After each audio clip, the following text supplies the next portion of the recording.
This guy was super controversial.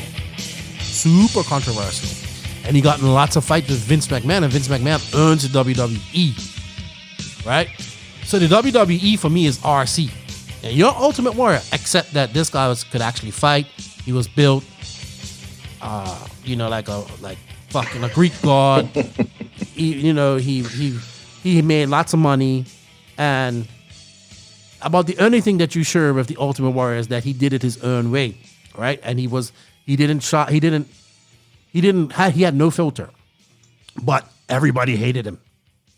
All the wrestlers hated him. None of them talk good about him. Like they'll say, oh, he was the worst performer. Cause it's all a performance and all that type of stuff. And he would just go off script and just he was stiff and all this type of stuff. But what I did learn about him was that Nitro is the glory. Welcome to the No Name RC podcast with your host tonight, Keenan White, aka Lefty the Great, and if you are unlucky, the Finnish village idiot, JQ. This is the RC podcast with no name, but plenty of content. So sit back, relax, and get ready for some serious bench racing.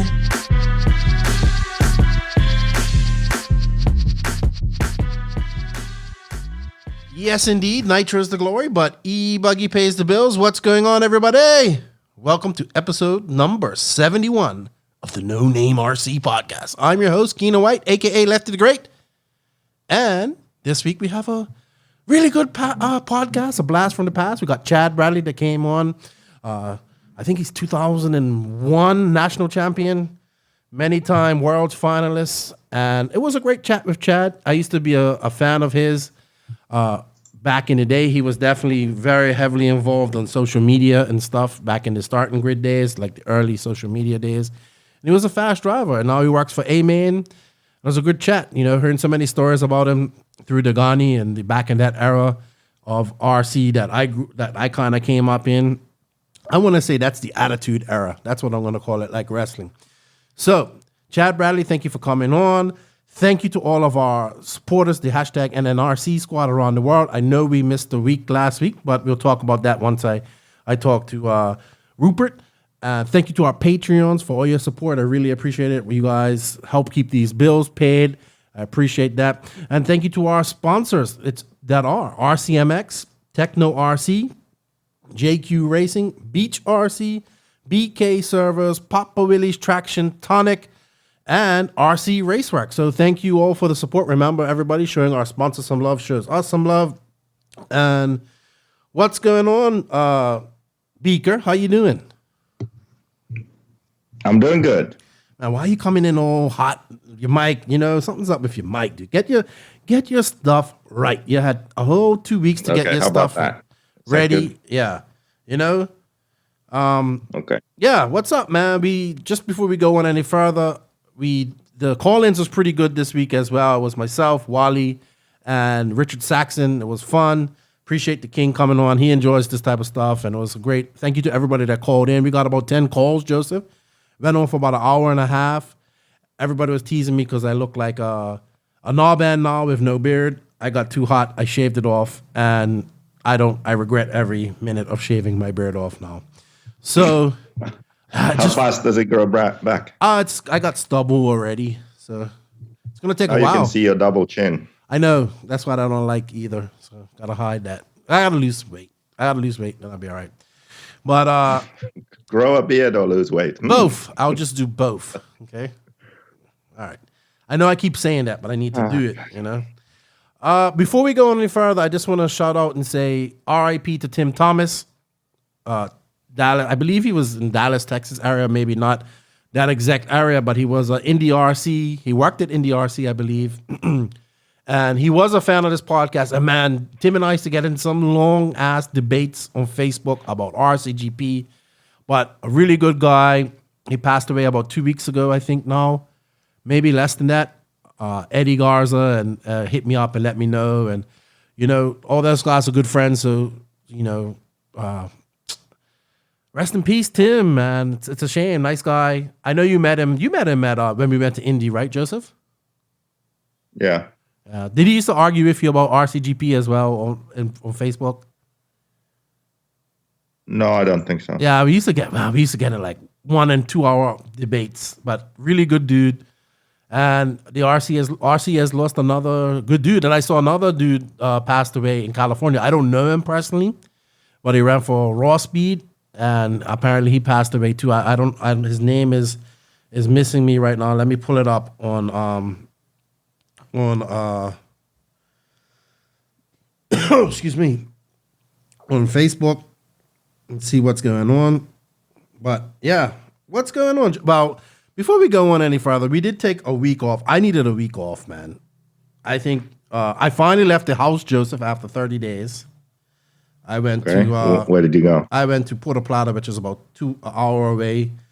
We went looking for a pool pump for my pool because, dude, summer has come and it's so hot here right now.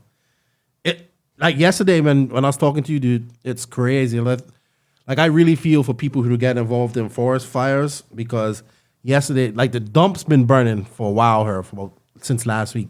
But yesterday, like every afternoon, a little bit of breeze blows that smoke in my direction.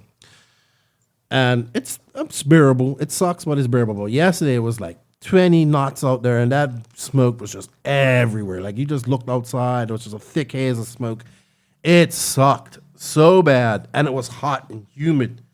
Oh man, and my wife's not feeling too good. She's got a bad tooth or something, and I had her down yesterday, so I had to watch the kids, and I was so frustrated yesterday. Oh my gosh, it was horrible. Horrible. What have you been up to, Rupert? I almost said first world problems, but I'm conflicted now. Well, one thing, as a former firefighter, dump fires can start on their own, right?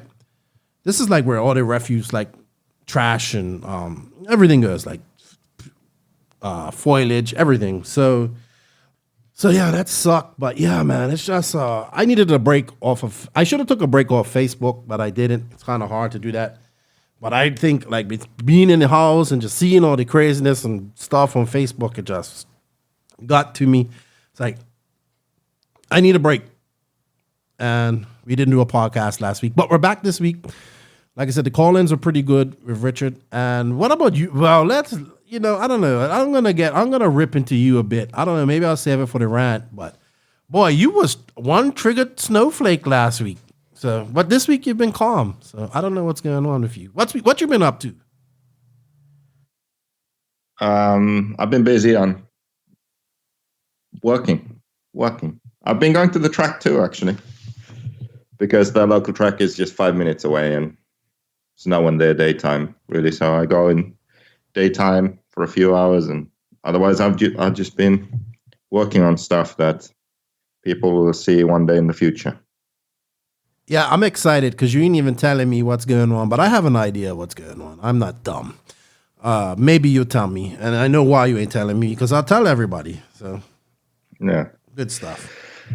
Yeah, but you've been at the motocross track things too. In the works. Yeah. Yep, I went riding for the first time, so that was good. And you didn't crash. I didn't crash. It was a lot of fun. That wasn't you in those videos you was posting, or was it the other dude? No, I filmed those. Oh yeah, because I don't see you doing sick whips and all that type of stuff. Can you whip? No. Yeah. I can only whip on accident when I crash. So it might look like a whip as I'm crashing. That's like the closest to a whip I can do. Yeah, but that dude's sponsored by JQ Threads. Where does he race? Is is he a professional motocrosser, or what is the deal with him? Who? The dude. Which guy? The dude I see in the pictures that you filmed and all that stuff. Oh, that I filmed? No, just local guy. Okay. Good stuff. But yeah, it's been a week off. Oh, things have been busy, man. I saw somebody posted about Facebook Lives and said you're a visionary. But I'm going to tell you, man, people don't know this story. But I actually got the idea from Facebook Lives from Jeff Werner, who's one of our Midwest reps. And I had to, you talk about forcing me to do this podcast. I had to literally twist your arm to get you to start doing Facebook Lives. Remember that? Yeah, I really didn't want to. I know. I was like, come on, let's do it. It's going to be cool. But actually, I think Savoya started doing them before you. Yeah, maybe. I remember seeing his. Yeah. But yours definitely took off. And I saw T-Buzz getting like 200 plus views. And he had a really good Facebook Live last week. And this is something I thought that I always think you need to incorporate this in your clinics that you do. Because you're really, like, I get it. You really do you really are good at the setup side of things. That's your passion. You're really good at that. But a lot of guys want driving techniques as well. And Tebow went pretty in depth, and I even learned something that I didn't even know. And I always wondered this, and I never asked you. He was explaining like just how he drives and different things, and I think he does a really good job of this in his actual clinics that he holds as well. Something for you to think about as well, Joseph, when you do clinics again. When he was talking about landing on power and binding the suspension up no matter what, and that's. I watched, like I was at DNC this year and all the races I go to, I watch these pro guys and they seem to be able to, like their cars never really bottom out when they overjump. Even when they overjump, they land flat, the cars don't bottom out. I'm like, how the hell do they do this? And I guess how he's explaining is like, we're always on the throttle. That binds up the drivetrain, which then stiffens the suspension up. Obviously, above my skill level. Completely above my skill level, because I just can't. My throttle finger and my brakes don't work like that. But basically what he was saying was even when we're downgrading on the downgrade properly, we're on the throttle and braking. Like it's so minute actions that he uses. And he had a good thing. He said, if you're coasting, you're going slow. You never want to coast. I coast all the time because I just can't hit my brakes like I used to. So it was pretty good, man. I think you need to get more in depth with that on your Facebook Lives too, because you know this stuff too. Yeah, I saw that topic for it, but I haven't had time to watch it. But I figured it would be a good one. Yeah, it's really good. I think he's coming. He said he's agreed. He's going to be on the call-ins next week as well. I think we're going to do 2 call-ins next week. Probably you, me, and Mick Craddock for an earlier one in the week, and then Tebow later on in the week for, in the evening time. So that should be good. Sorry, just having a drink of water. All right. Well, we do have some Facebook questions. Before we go into that, any news? It's nothing really going on. I see everybody's getting their T-shirts from Live RC, which is cool. Mine's in Miami. No, mine's in Santo Domingo now. I should get it maybe next week. I ordered one as well. But good stuff, man. They ship fast. And it looks like they got more sponsors, more companies on board because the back of it looks really cool. So I'm happy. I'll be rocking I support my track, even though I don't have a track, but yeah, it's good stuff. I still think that's a good idea. Not too bad. We need to come together on more things in the industry. It'd be great. So yeah. Any news on your side, dude? This is what I was hearing. I'm hearing that, being as America's starting to open up a little bit more, I heard that maybe AMS might happen next month in Alabama. So, hello, are you there? Okay. And it's looking feasible. I don't know, but it's looking feasible. If things go well, there might be a nationals. So, but it doesn't look good for Europe at the moment. Have you heard anything about the Euros or anything? No, I haven't heard anything, but it's beginning to look like there won't be much racing at all. In Europe, yeah. Like maybe let's say September, October, something like that. Yeah, and as for myself, I got my credits for my tickets from PNB, and people's asking me if I'm coming to the rescheduled PNB or maybe Wicked Weekend, but I'm not leaving this country until I know I can get back here without a problem.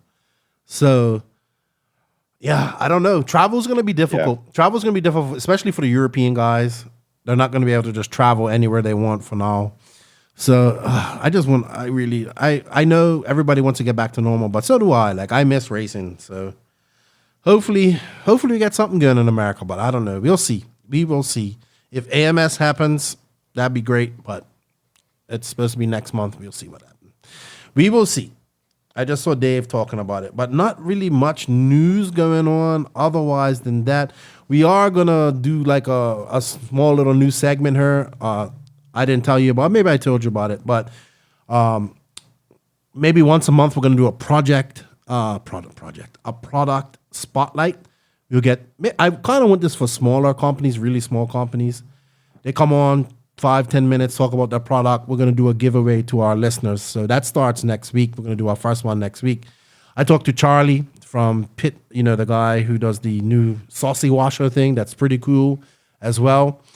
I haven't really talked to him fully, but we're going to do it as well with him. So little things like that to try and help small businesses, small products take off, or just, and also give back to our listeners a little bit. So should be good. But I am definitely ready for things to get back to somewhat normal here. I'm sure everybody is, man. But at the same time, I want to be safe, and I want everybody to be safe. So I don't know. It is what it is, dude. Let's get into some Facebook questions for Beach RC. What do you say? Okay. Will you pay attention? Pay attention. Okay? I'm paying attention. No, you're not. BeachRC.com, the Racers' one-stop online hobby shop. Choose from all the popular brands and variety in stock with super fast shipping and great customer service. BeachRC.com still has the local hobby shop feel with all the benefits of the internet. BeachRC.com is the exclusive distributor for Ultimate Racing, JQ Racing, Pro Circuit Racing Tires, Nitro Lux Fuels, and Assault RC Performance products. So fill up your cart and check out at BeachRC.com today.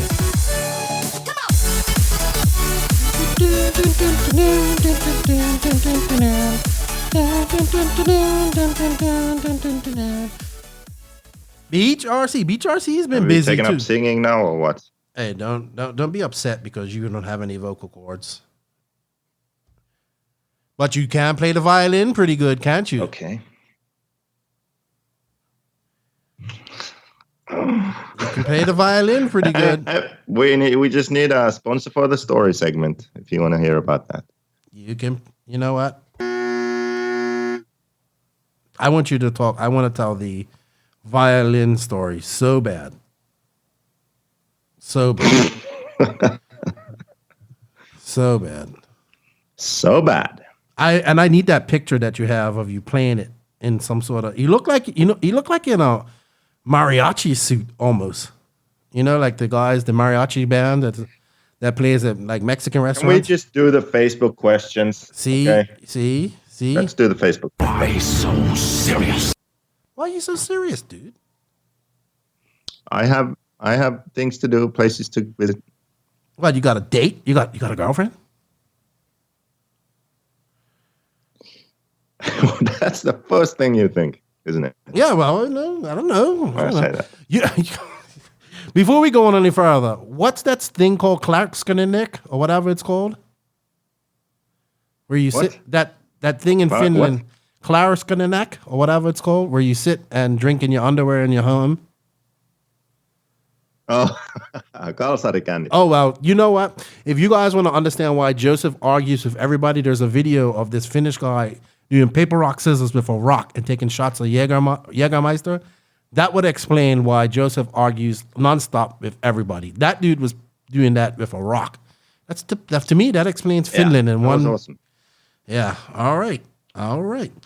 Okay, so let's get to some questions. That reminded me of something. Before we get to the questions, okay, what was you were saying that you had something you needed to rant about with me about AOC or something? Yeah, but that's going to come later. We'll do that in a rant.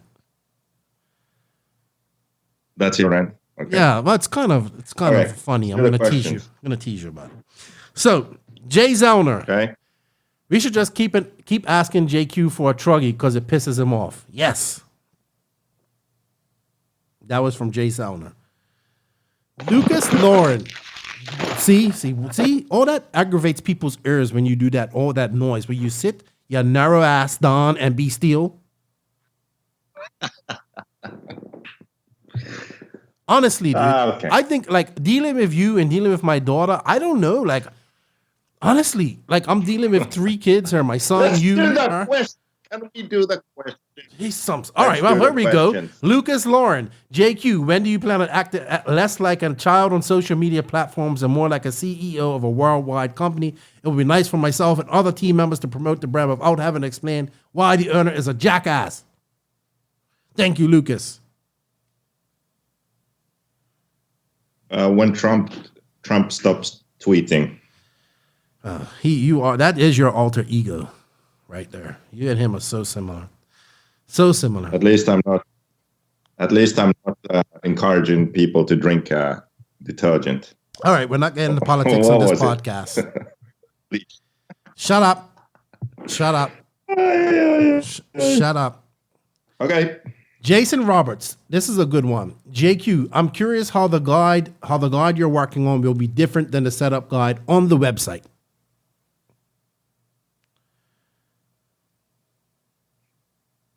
It will have better, more accurate information in it. A lot of the same, but explained even better, and also information that's not in the current guide. Also, there'll be better pictures and there'll be videos, so you'll understand what the different terms mean. And just as an example, like when you talk about steering and where in the corner it turns, or oversteer, or pushing, and those kind of things, you can actually see it then in pictures and in video. Well, it sounds like your janky internet is acting up again. You would think all this time, really, you would get it fixed, but no. Didn't hear the answer or what? Yeah, I heard it, but you're breaking up, man. Get your internet fixed. People were talking about that on the Facebook Live. You said you're so slow. You're as slow as your janky internet. A guy actually called in. Before I do Facebook Live. Yeah, a guy actually called in yesterday and came up with it, and it's a good suggestion, and I hope you do it as well. And I said you will. I think that's your plan. But he wants to see more video of, okay, this is what I do, and then I of the video of the car going into the corner or whatever, or jumping, and you see how the car is doing this? I need to now put more anti-squat in, or whatever you need to do, and then do another video of that showing the difference. You get what I'm saying? So a before and after. Okay, so my car is very unstable. I think you have done some videos like that, I believe.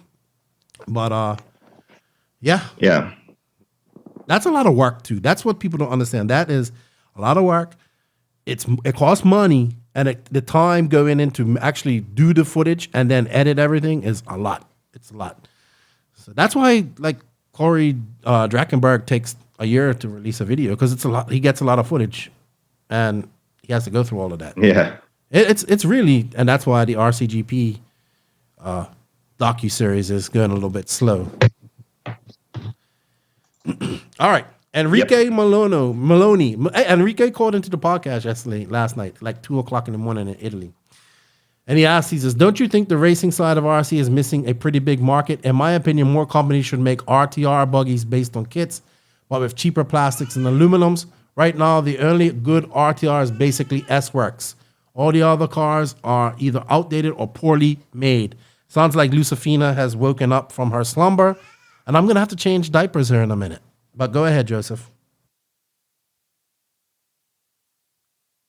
So what? Better ready to runs? Yeah, because he's talking about he called up and talked about this on the call-ins, talking about the S-Works RTR and how good it is. But I think what it comes down to is that to make an affordable RTR out of existing parts, it's really difficult. You would know about this because JQ has an RTR car, so yeah, talk about it. Yeah, the JQ Ready to Run is pretty good too. It shares the same diffs, a lot of the same drivetrain parts, and plastics are the same.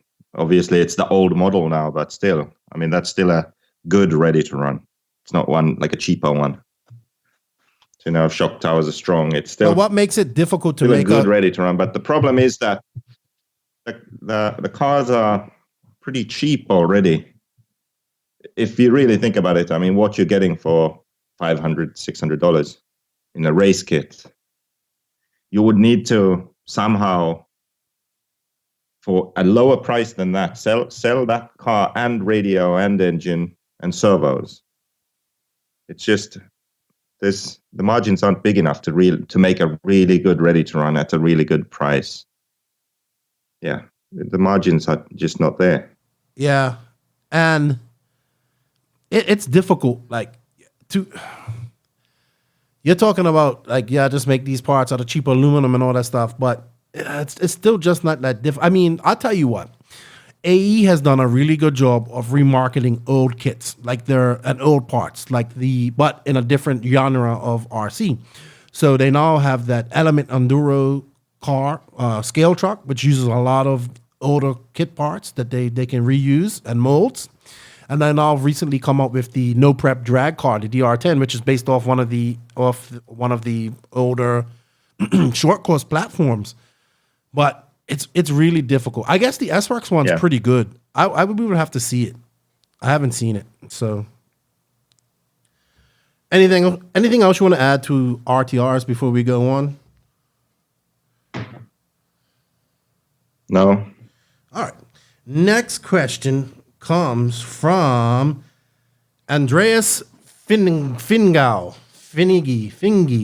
I think, I don't know. Fingal. I don't know. Maybe it's Irish. I don't know. Sorry if I messed his name up, but Fingo doesn't seem like a Latin name. So Andreas wants to know, what's the difference between short arm and offset hub Kyosho MP9 style and long arm zero negative hub Black Edition default setup?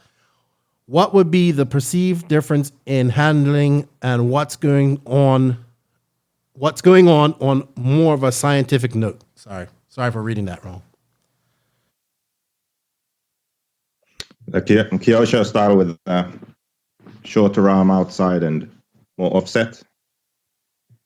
It makes it so the car is, the rear end is more aggressive. You have more steering, more rotation in corners.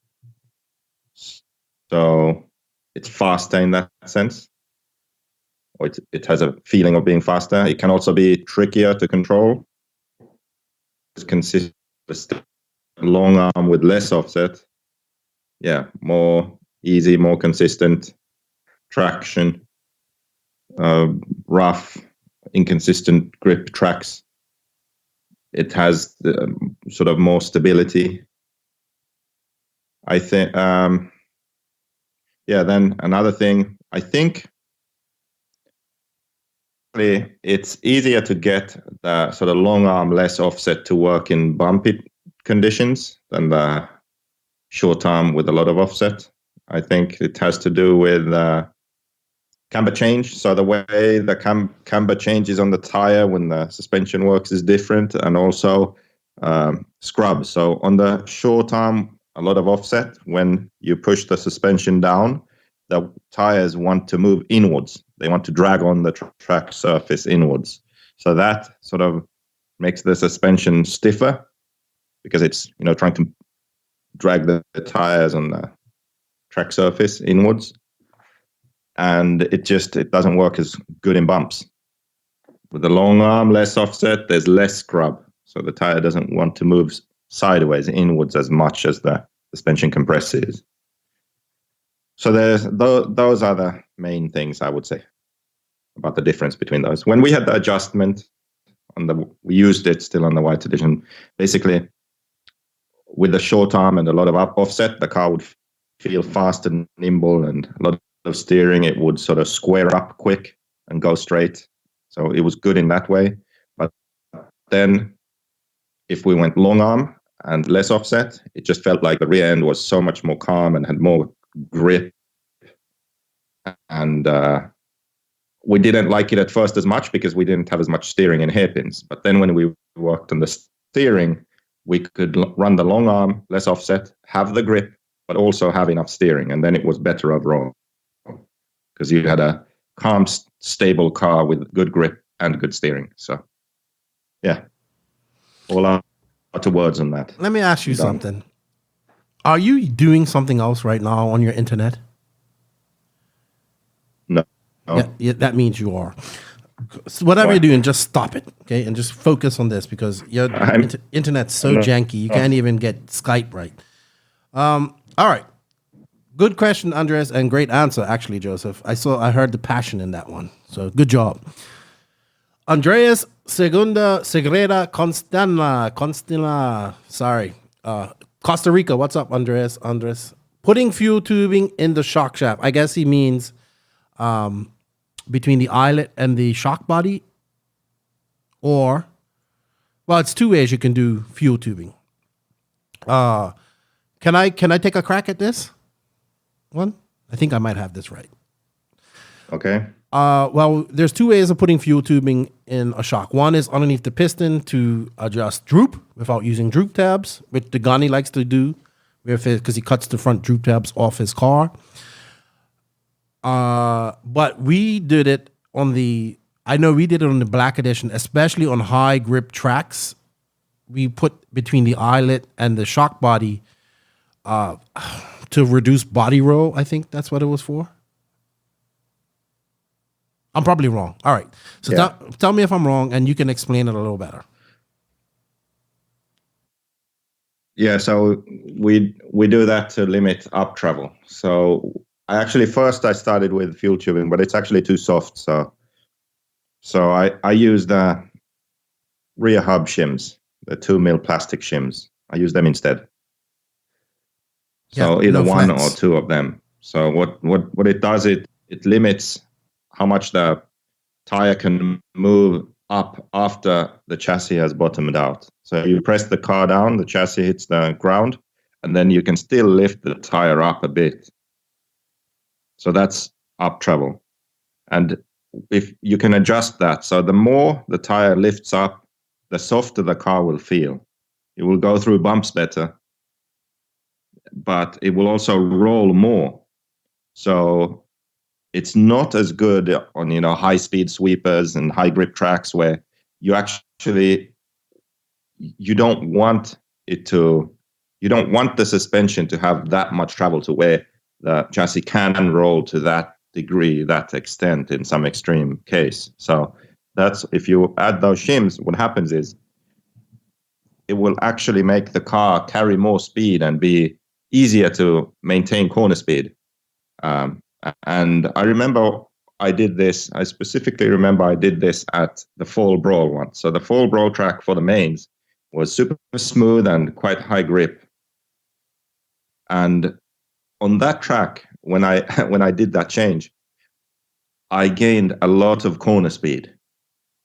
So I just sort of did the same thing around the track, but I just gained corner speed. And also even in hairpins where instead of just gripping, the car would kind of swing around the hairpins more. So if I went in real aggressive and turned, the car would swing around. And then in the fast sweepers, I could just stay on power and the car would corner nice and smoothly. So it's kind of a setup option that gets overlooked, but it's actually a good way to adjust the car. And I think that adjusting the rear up travel is more critical than the front. On the front, if you don't have up travel, what happens is, let's say you clip a pipe or a corner, like a concrete curb or something, the car is more likely to flip over. So it kind of doesn't handle any bumps or curbs or pipes as well. Then if you have more front up travel, if you drive over a curb or a bump or something, the car will kind of take it. It doesn't want to flip over as easy. Then the rear, that's more critical, I think, not only for, bumps, but also just for the overall feel of the car and the corner speed of the car. So the front, I typically don't really adjust much. I like to I like to keep the up travel on the front just to make it safe.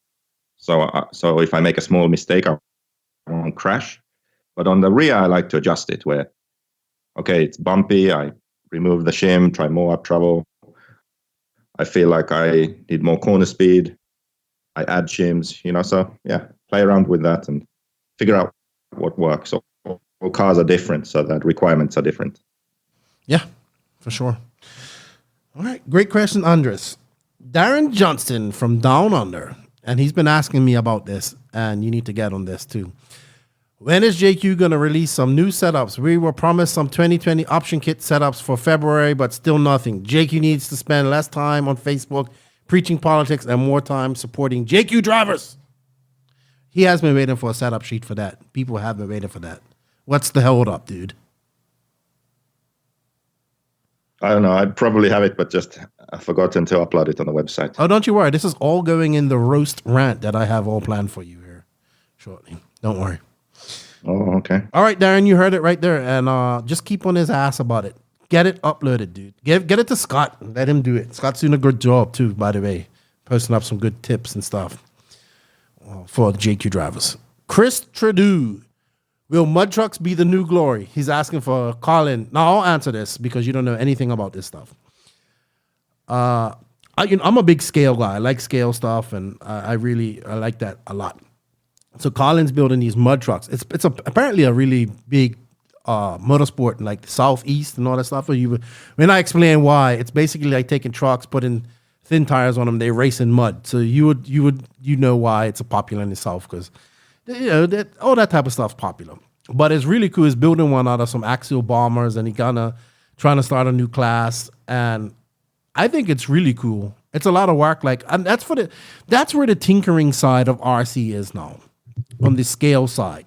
It's gone from, we don't tinker like we used to on the racing side as much. Some people still do, but not like you had to. Remember back in the day you had to.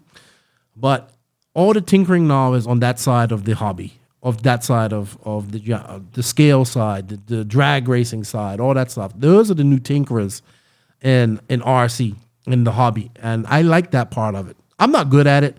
I'd rather get somebody else tinker and I'll just put it together.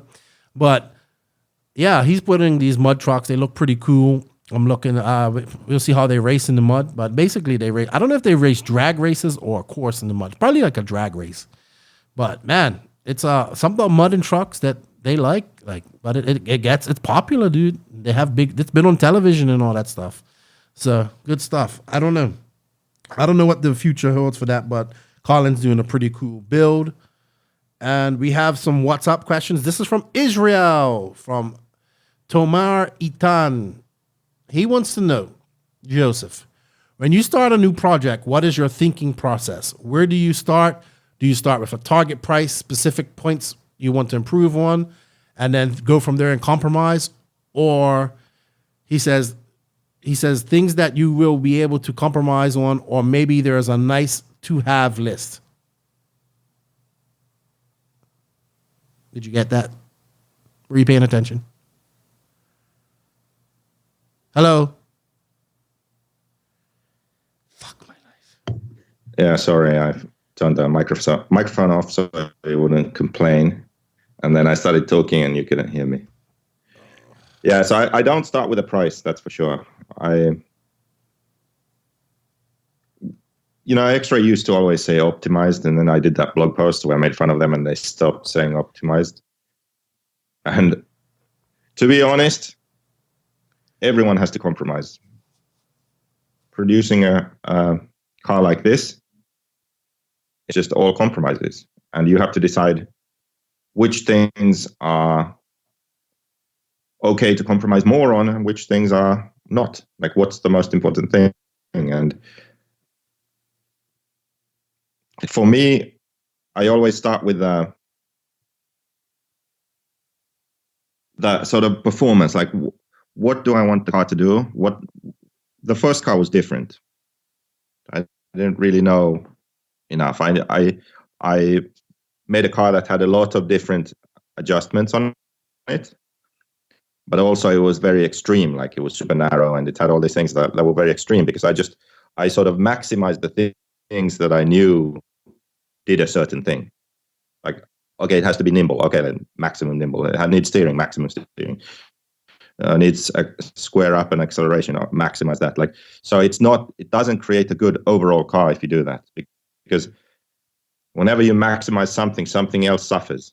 So you need to figure out the ranking list. Like, how do you prioritize the different aspects of the car?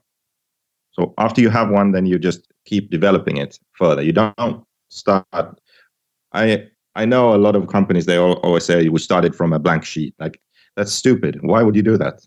Of course you don't.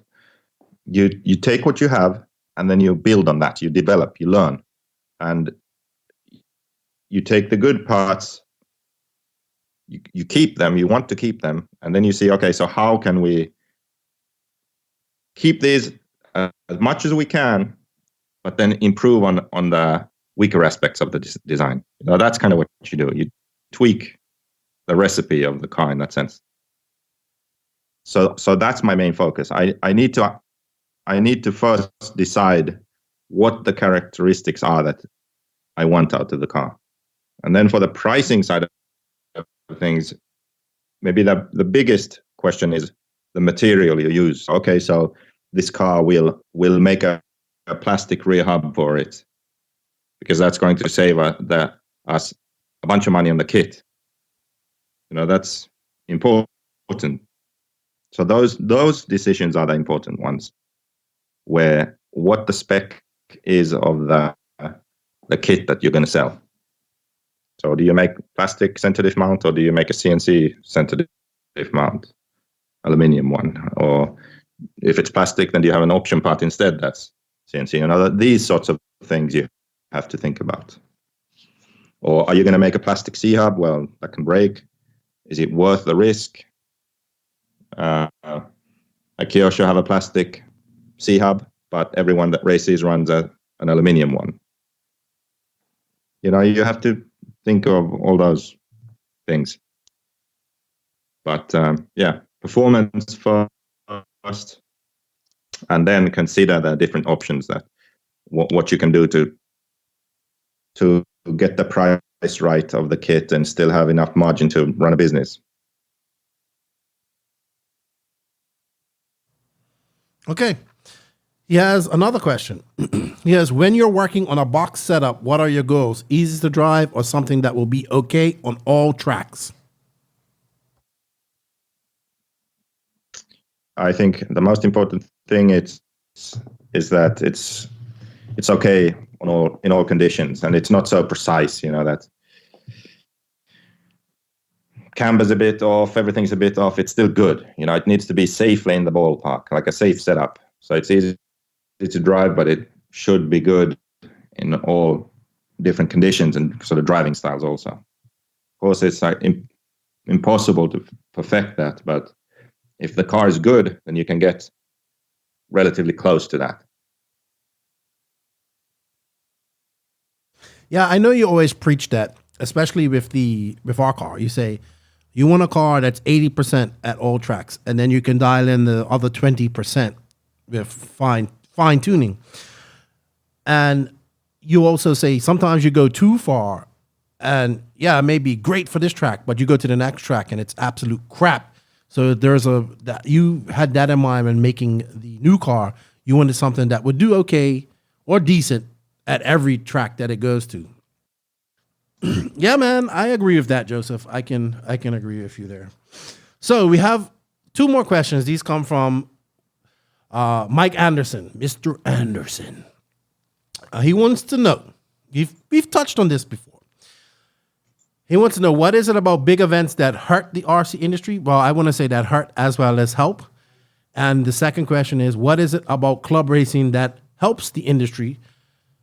And I would say, I don't say it can hurt the industry, but there's some positives and negatives to both of these. So let's tackle big. I think we've covered this before so many times. Yeah. Let's just keep it really short. I don't even want to into it. Okay. Well, I think big races are needed. The problem isn't that big races exist. It's that everyone wants to be a big race. So when there's a big race every week or every second week, that becomes the problem. So instead of a race just being a local, regional, or club race, it wants to be a big race because the organizers think, okay, let's advertise this as if it's a big race. They don't change anything else. They just raise the entry fee and say it's a big race. And then maybe they make it a 2-day or 3-day race or something. So then it's a big race. Now, or what I don't, it's a state championship. Really, you don't really get much more. Dude, your internet you don't sucks. get much more value. You don't get any more value. Dude, let's not get into that side of it. What's the problem? The problem is that club racing is what encourages new people to get into the hobby and for the new people to stay in the hobby because it's fun. It's easy. It's fun. It doesn't cost a lot of money. It's low pressure. It doesn't take a lot of your time. But when all the races, it's different for new people. It's not as easy to enter. So the barrier of entry becomes higher. And another thing, so many big races, the good drivers, top drivers, the pro drivers, active drivers, they don't go club races much anymore. So then with less of the top guys club racing, I think that has an effect also because the new people, the kids coming in, they don't have as much help at hand. And also they don't have the top guys to sort of, in a sense, look up to or admire how good they are at driving, or Mayfield whipping his car, like inspire them to like, wow, that's cool. I want to do that one day sort of thing. Do you see what I mean? Like if they never see them, if it's just the local guys club racing, it's different. When the faster guys, when the pros, when the guys you see online on the videos and magazines and that, when they are there club racing, it's different. It just is. I want to say this. I kind of agree with you on the whole. Yeah, on that as well. I find that, especially in, some of these races that, like you said, every race wants to be a big race. There are big races out there. DNC is a big race. PMB is a big race. I would reckon to say Silver State. All these are big races, and there's lots of races around America, around the world. Period. But let's talk about America, because most of our listeners are in America.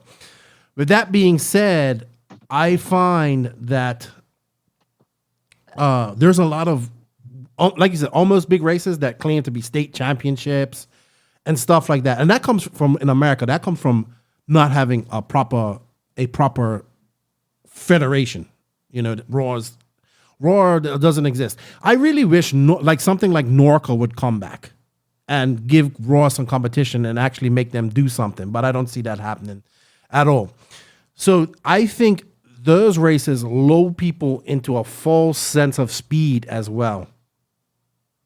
Especially new guys. I'm a state champion or whatever, or I'm this. And I'm like, not really, Or they go to these smaller races that are big races to them. And, the local, they think that the local guys that they race against, they're pros and all this stuff. And I'm like, oh, they're not really pros. These are the pro guys. This is real speed. And that's why I encourage people to go to bigger races. I'm like, yeah, you need to go to a big race at least once and watch these fast dudes race each other. Not just one or two, but 10, 15, all of them battling to get to that top spot or get in the main. So I think if you're into RC, you should see that. Club racing is really good. I think we definitely need more of that. I like big races too. I like going to big races. I like meeting new people. I like seeing the pros run. I like the camaraderie, of going to big races. But we just have so many now, and where it hurts club racing at some point, and some people may agree and disagree, is that there's so many now that people don't club race to save their cars to go to these bigger races. Or I think what's hurting more is too many series. Yeah, too many series in one region. Yeah, it's not even just that the pros don't go. It's that many active races don't club race because they're going to those big races or them big series races, you know. If there's too many series, like I like to use the Southeast a lot because I've talked to a lot of people there, and they have like 3 different series going on at one given time. Probably maybe a little bit more, especially like in the Carolinas and all that stuff. Like, well, I know Florida has like Florida, Georgia, Carolinas. That's when I say Southeast. They have series going on. They have like 4 different series races. And so where is the time to club race in between those series races as well as big races that are going on? So a little bit, I like series races, don't get me wrong, but I think there can be too many at some point. So I don't know the answer to that, but definitely club racing is definitely needed more. And I mean, big racing's good too, but it's just so many. I mean, back in the day, you had DNC, Silver State, U.S. Gas Champ, CRC was the first really big American race of the year. And that doesn't even really get the numbers that it used to anymore. So I don't know, man. It's a conundrum. And the bottom line is that club racing will get new people into it and help new people more. But like you said, we need to get those fast guys. Club racing like Tuesday night nationals at Hot Rods. Oh my, I enjoyed that so much before RCGP. I was like, wow, this is so much fun. Even though I didn't race. But yeah, I don't know. I think we're going to see more club racing after all this COVID stuff dies down. So we shall see. But that's all the questions we have for this week. Thank you, everybody, for your questions. Thank you, Beach RC, for sponsoring this segment. It went on a bit longer, but that's how it goes with us sometimes. So thank you, everybody, for the questions. Thank you, Beach RC, for sponsoring this part of the podcast. Remember, everybody, go check out Beach RC, beachrc.com. It's a brick and mortar hobby shop. It's got a track. They have they're doing really good things. Brent and the boys put a lot of money into the industry as well, sponsoring races. So go check them out and show them some love and say, hey, just put in the comments you heard about them on the No Name RC podcast. And you can pick up your No Name RC podcast shirts, decals, and hats from beachrc.com. We're not going to talk about South America this week. We'll save that for next week because we kind of went on long with our questions. I am going to, we'll chat again in the roast rant that I have for you here, Joseph. But let's let everybody listen to the Chad Bradley interview. Enjoy, guys, and thank you for the support. NNRC listeners, are you currently having trouble trying to get the power down to the ground? Well, don't you worry. Papa Willie's Traction Tonic has you covered for all your RC tire traction needs.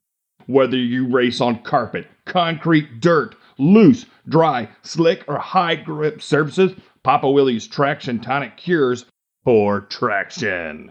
Benefits of using Papa Willie's Tonic Traction is going to be more traction, long lasting, light tire wear, sweet scent, clean application, fast acting, fresh fill. Papa's Willie Traction Tonic is also safe on foam inserts and does not deteriorate tire glue.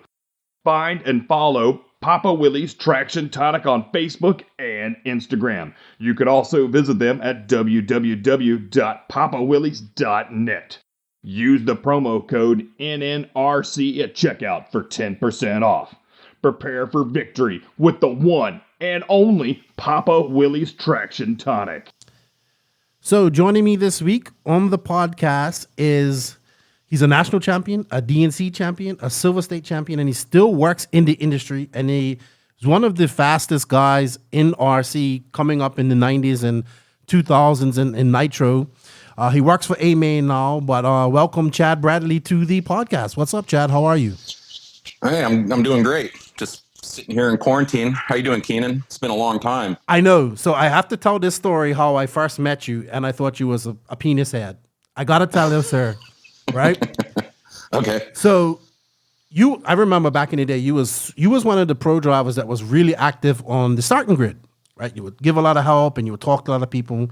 So I remember 2005, I went to the Offner race in Charlotte, and you was there, and I was like, wow, this guy. And then now that we just talked about it earlier, you said it was probably your first race with the jamming. And I was like, this dude isn't speaking, doesn't talk to nobody. I was like, oh, he's not. He's like, I'm expecting you to be so talkative, right? And I'm pretty in real life. I'm pretty introverted. Right. And so I'm saying, this guy doesn't speak to anybody. I even said to Paul, I was like, man, what's up with this dude? Like, he doesn't talk to anybody. And you asked me for some 20K diff oil. I gave it to you. And that's about all the internet action we had. And then about 3 weeks later, I went to the the RC Pro, about a month later, actually, about the RC Pro Series finals at Sun Valley. And I saw you there, and we didn't really speak. I spoke to Jay and all that stuff, but I remember I don't know if it was Babcock or whoever you was running the race. You went up to him and you were so pissed off, and you just was like, you dick, da da da da da. You was like, because you was in a lower man, and you wanted to get a lower heat. You wanted to get up to a better heat with the fast guys. I remember I had just met Rob Lupo, and he was sitting right next to me, and we just looked at each other, and we goes, what the fuck? Like, I didn't know. Like, I just like, probably my second really, really big race I had been to, my first time in California, so I didn't really understand a lot of things. But as I've gotten to work in the industry, I understand how things go and the pressure that guys are under at races. So I forgive you, but it's just a funny story, and I wanted to get that out before we even go on any further. Yeah, I would get fired up at the events. You know, I wanted to win bad. I mean, being put in a bad heat race, yeah, that probably happened. But also, you're from a time in RC that was very savage. Like, you know, you had to race against Degani, Court, Saxton. I hear all the stories like breaking aerials, people getting body slammed. You know, it was a crazy era of RC that you came up in. Yeah, you had to take mental notes on who you're racing against at the time. You know, because there were some guys that would have no problem taking you out or wiping you out like towards the end of the race to win. So you always had to have that in the back of your mind. But it was kind of accepted back then. Yeah. Whereas these days you see more of like if there's contact, you know, they're stopping and you know. Yeah. Not back then. A little bit of rubbing is racing. Oh yeah. Really? Yeah, it was. Yeah, I mean, especially like I didn't really have quite the talent, but the rivalry back then with like Losi and Associated and those guys in the team, those were some pretty gnarly finishes to some of those races. I've heard about that. Made things interesting. Yeah. I love hearing these old stories because you're actually from my era of when I was really big into RC. You was one of the fast guys that I looked up, like that was always doing well. You, Jason Ashton, Degani, obviously. Saxton was still doing good. Oh yeah, Courts. Yep. So and then you ushered in guys like I gotta get him on this podcast too. Josh Wheeler, Taylor James, all these guys. They were the younger than you got. Well, not really. Josh Wheeler's not that young, but he was really good. At a young age. So naturally talented. Oh, he's so good, isn't he? He could, you know, He came to Silver State last year and was just like, yeah, this first race he's done in a long time, and he was still doing okay. Mm-hmm. That's amazing. Yep. All right, so let's talk about your early beginnings. I know from talking to Greg, you met him at Race Prep, and I always heard about this Race Prep track. So let's talk about this. How you got into RC? How you ended up getting to Race Prep and meeting all these guys? Well, Race Prep didn't open their track up until the end of 90 or early 91. I actually started racing in 89, and I got a Tamiya Blackfoot for my 10th birthday. And me and my father, we went and clubbed race it. I remember the first night I raced it, I stripped the idler gear or some gear in the transmission because the truck had reverse and forward, and I must have like hit reverse and then gassed it and stripped the gears out. So the night was done. And then a few weeks later, we bought a Gold Tub RC10 off my dad's friend, and then I raced that a bunch. And then that track, Speed Racer, closed down probably later that year. And I took a little break from RC probably for just maybe about 6 months. And then my cousins got an RC10T, and I got one. And then we raced up at, we clubbed race a few times at Fastlane, which is Hot Rod now. Hot Rod Hobbies. Raced there a bunch, and then Race Prep opened up, and I met tons of people at Race Prep. Greg and Quartz and Tebow. I remember being the first time I saw him, he came down from the high desert. Where was Race Prep 2? Race Prep's, I'm not sure if you've ever been to Gani's house. It's a few blocks from where he lives. Oh, really? In the San Fernando Valley, yeah. It was a small track. I mean, Race Prep, it was in a narrow but long industrial building. And what they used to do is they used to distribute, car brands like the AYK Radiant. It's a chain drive, 10-scale four-wheel drive. They distributed that. They had a whole line of like option parts that they would have made. And then Steve and his brother, they had their own motor line, their electric motor line, where they'd hand wind modifieds and, they had stock motors. I think they had batteries too. But then Mike ended up closing down, all that stuff. And Steve ended up just staying in that location and opened up a track and made a full-on hobby store. And that's where we used to club race. I mean, for years. I think when it opened up, I was 12 or 13 years old. And I mean, I raced there every week for years on end. Okay. So you started out like a lot of guys with electric. Yep. When did you, because that's also, we're talking about the 90s. That's when gas truck kind of took off. And that's a big foundation for a lot of these fast guys, including Cavallari, Mayfield, Tebow. When did gas truck start? And that was all the rage, man. Yeah, I mean, actually I got into 8-scale and ran a couple big 8-scale races before I even ran a gas truck. Like Steve Dunn and his brother, they'd be in at Race Prep and they'd have their, they used to race for Kyosho out of Great Plains. And, I'd be checking out their 8-scale cars. They were the coolest thing ever. Yes, they were. So I saved up my money and I ended up getting a Turbo Inferno. And then I bought a Paris modified engine off Steve Dunn. And then I raced that at it wasn't the Dirt Nitro Challenge at Hemet. It was before Joey Christensen owned the track. And I think it was like the West Coast Gas Championships or something. And I did one of those races there. But man, I had a hard time keeping my engine running and just keeping the thing together. So I ended up selling it. And I kind of just concentrated more on just electric off-road at the time, And I think around this time is when I really started trying to get down to like SoCal Raceway and stuff where Kinwald and Hodap and Pavitas and Billy Easton and all them would race every week, and guys like Derek Fertani were always there. I would just do whatever I could to get down to that track to race those guys just to get better, which it totally helped. Yeah. Was you able to compete with them in electric back in those days? I had a couple of good club races. Actually, I think kind of like what helped me get on Associated was the Reedy race was coming up at SoCal, and it was the last club race. It was actually a few days before the event even started. And Masami was racing the club race, and Kinwald and Pavitas and Easton. And all these are the invite guys. And, we're club racing modified buggy. And I think I got second or third. I beat Masami, and I think maybe Pavitas or Bill Easton may have won. And then I think the next day or something while we're all at the track, I asked Mike Reedy, I'm like, what would it take to get on your guys' team? And he says, just try to make the main in open class. And made the main, and I ran for Associated for a couple of years.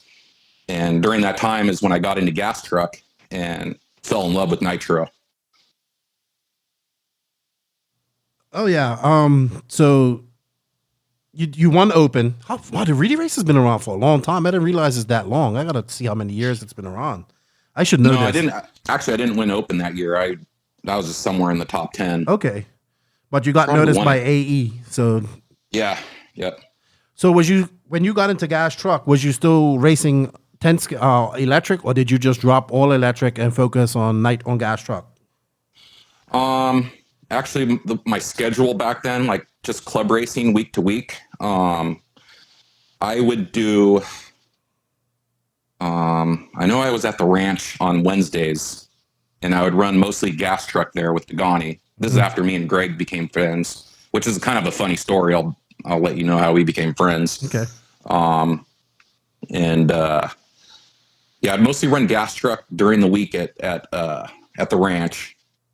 And then Friday night, I would probably go and race electric at Race Prep. And then maybe on the weekend, I'd try to go race like Mod Buggy or something like at M&M or SoCal when those two places were open. And I don't know, how old was you when this was going on? Was you in school? Was you working? What was you doing to support your racing? I was like 16, 17 or 18. I worked at a grocery store during the week and just pretty much used all that money for gas money and to buy tires and stuff. Because I actually got sponsored by Associated. It took another year to get on Proline. You know, Proline it was more difficult to get on that team than actually Associated was. Well, I think it was the early real tire brand at that time. I mean, Losi was making some tires. I mean, Losi had really good stuff back then as well. You couldn't go wrong with the Proline stuff, especially like the 10 scale tracks we were racing at and at the ranch on, I just watched races. I just put up on my Facebook an old AE GT tuning video with Cliff Lett and all that in it. Oh yeah, yep, the original truck came with that video. Yeah, and they had the VHS tape. Yeah, and they had a race at the ranch pit shop, and I've never seen this video, to be honest. All the time I've been in RC, and I watched it, and it was cool. Like I was just like, yeah, this is the heyday right here. These guys, this is like when gas truck was king, and.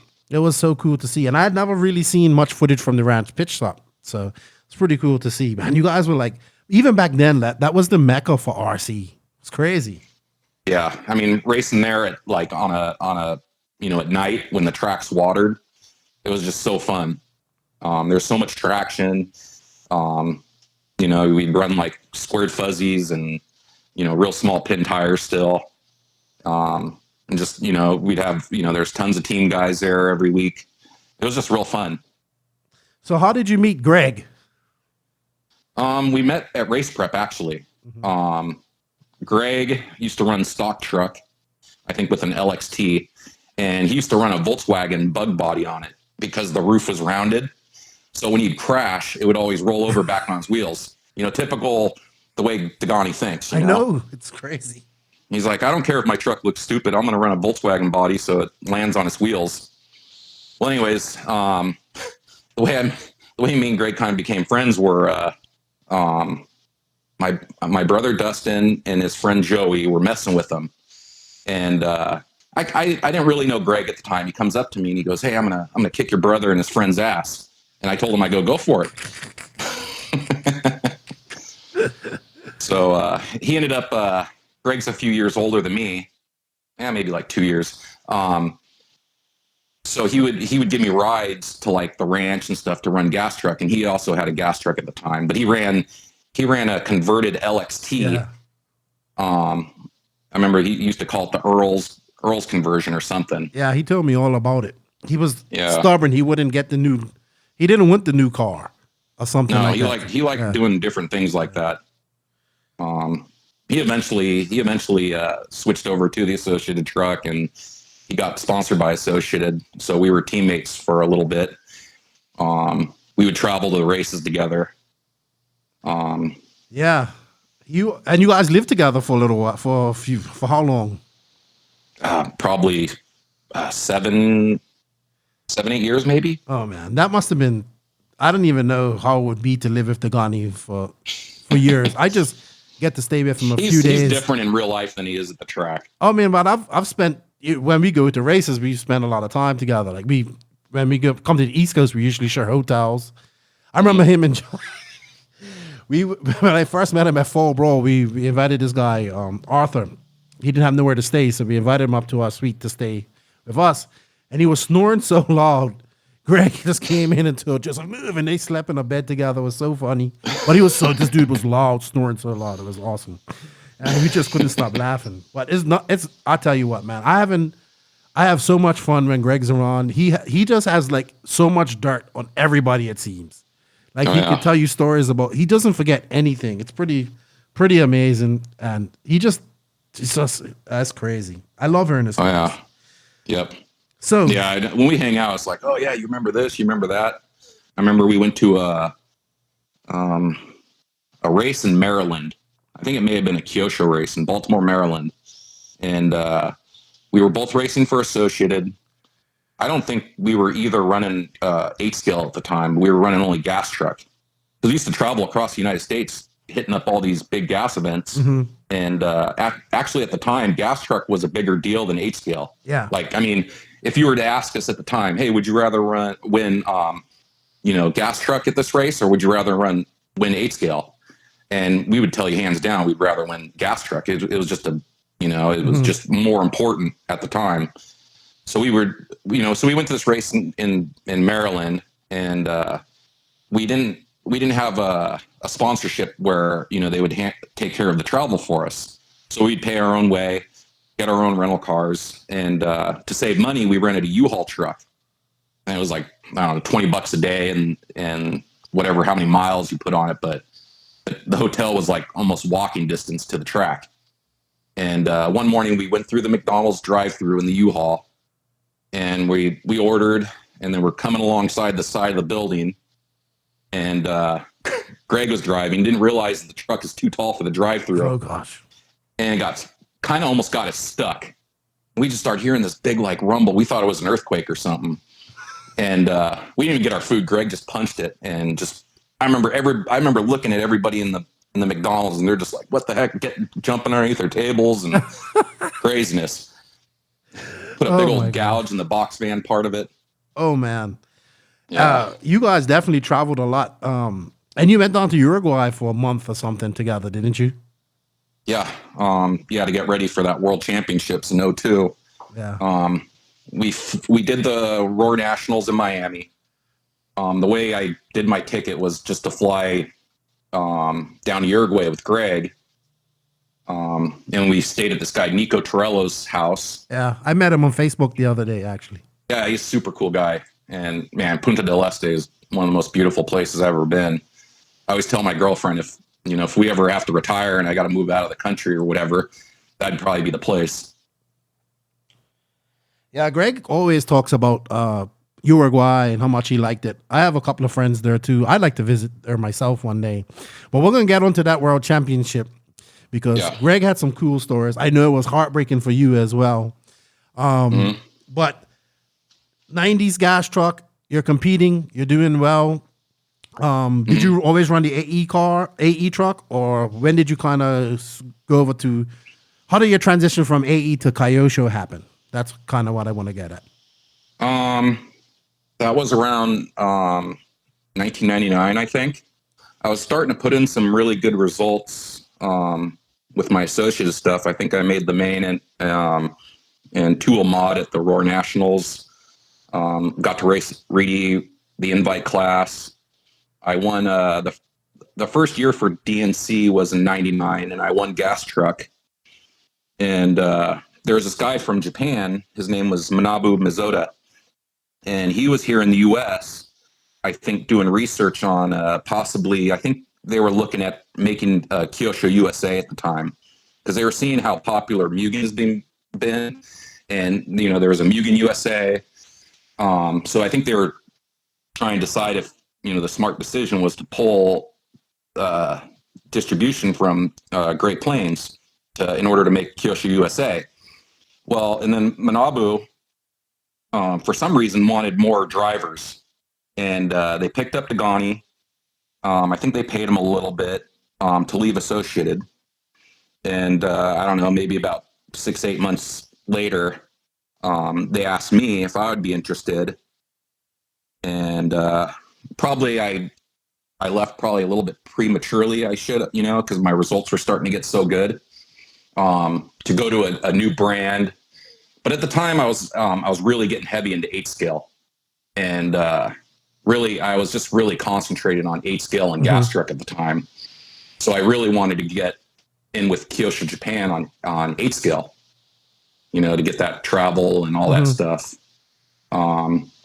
So I switched to Kyosho. They were just coming out with their new platform of cars, 10-scale cars. They had a new gas truck.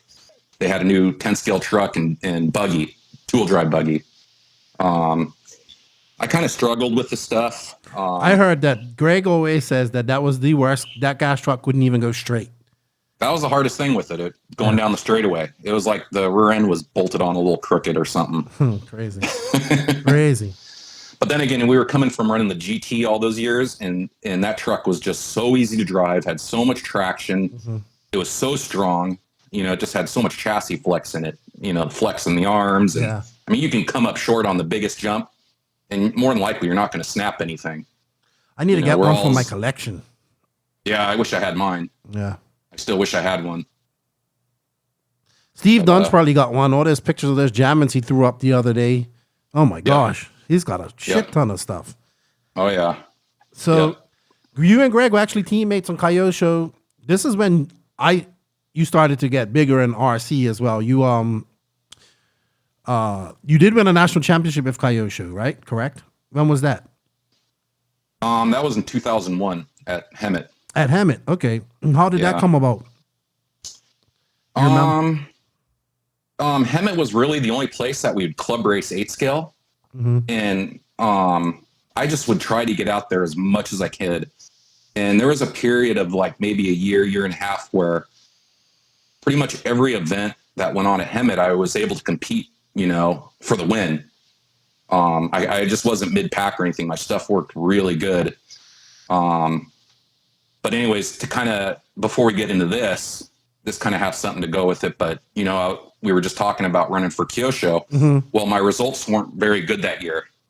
And this is, 99, maybe 2000. My results just weren't good. I went from winning DNC in gas truck to like being in C and D mains with the Kyosho gas truck. So, I mean, rightfully, I lost my deal. They said I could still get parts and stuff, but I lost, the pay I was getting and travel. So I was kind of a privateer. I never made an order for parts. I kind of just had enough stuff left over to keep me going for another year. And then I was going to kind of decide on what I'm going to do. Mm-hmm. So Nitro Challenge was in the beginning of 2001 and I won that. And Nitro really, Buggy, right? Yeah. Nitro Buggy. Okay. Well, this is kind of like the transition right here. This is when 8 scale was becoming more popular as well. Yeah. Just, that's another topic, but I mean, the tracks are starting to get built more geared for 8 scale, bigger jumps. It was kind of strange seeing Tebow and Billy and all these other really fast guys in gas truck just kind of like singling all the jumps now, and it didn't look as fun as it used to be, And then Truggy came about, which really put the coffin nail in that class. Yep, that's for sure. But 01, I won DNC in Nitro Buggy with Kyosho. I believe an OS engine and Proline tires. And then the Nationals were coming up. And Pagani ended up TQing that, I believe. Kinwald qualified second, and I think I qualified third. Kinwald broke his car in warm-up, and he had to run someone else's car in the main. And I remember his engine wasn't all that tuned, and when they said down and quiet and the cars took off, his engine loaded up, and I was kind of like going in the first corner side by side with him, and I ended up taking him out. He was trying to get me the whole rest of the main, and somehow I got by Dagani and just kind of just ran my own race. I wasn't really challenged a whole lot. I kind of feel bad for Pavitas and Saxton because they were the top guys at the time, but the way they did the heat sheets, for qualifying was they went alphabetical, and obviously my last name is, I think they may have done it by first or last name. I can't remember. I think it was first name, because then I was always up like in race 2 or 3 every round. And by the time Pavitas and Saxton's race came up, the track was almost a whole second a lap slower. I remember them being a little pissed about that, which, I mean, yeah, I would be too. I think one of them may have put it in the main, but I think one of the guys, either Richard or Mark, missed out on it. But, they had to start in the back, and that's not always the easiest thing to come back from. And this is back when you had like 10 car mains only, correct? Yeah. Yeah. Yep. 10 car mains. Another thing that's funny about this race was also back then with the OS stuff. I wasn't sure if they were able to get the coatings and stuff to the piston cylinders that they're able to do now, but you almost had to go to the races with 2 engines, one for qualifying, and then you need to put something fresh in for the main. And I may have gone to the nationals with a brand new engine, practiced with it, qualified, but the main, like before the main, the thing had like no compression. So I'm like, what do I do? What do I do? In the bottom of my bag, I had an old piston cylinder laying in the dirt in the bag. And I took some brake cleaner and I sprayed it off and I gave it to Steve O'Donnell. He put some oil in it. I threw it in the engine and ended up winning that NACS with the engine like that. No way. Crazy. Yeah. Crazy. I got lucky. So then did Kyosho come knocking on your door after this? No, I actually quit racing for I don't know, 7-8 months. Yeah, I went and worked for a beverage company, and I was a merchandiser. So I had a route of going to the grocery stores and restocking the wells. So I did that a while, and then just one day out of the blue, I get a phone call from Tim Long asking if I'd be interested in racing again, and if I'd like to run a Mugen. I started thinking about it, and also the place I was working for just got bought out by another distribution company. And I would have had to take on double the product, so pretty much double the work for the same pay. And I'm like, screw this, I'm going to go race RC cars again. So and that's pretty much how I came about racing for Mugen. Was it hard to quit racing?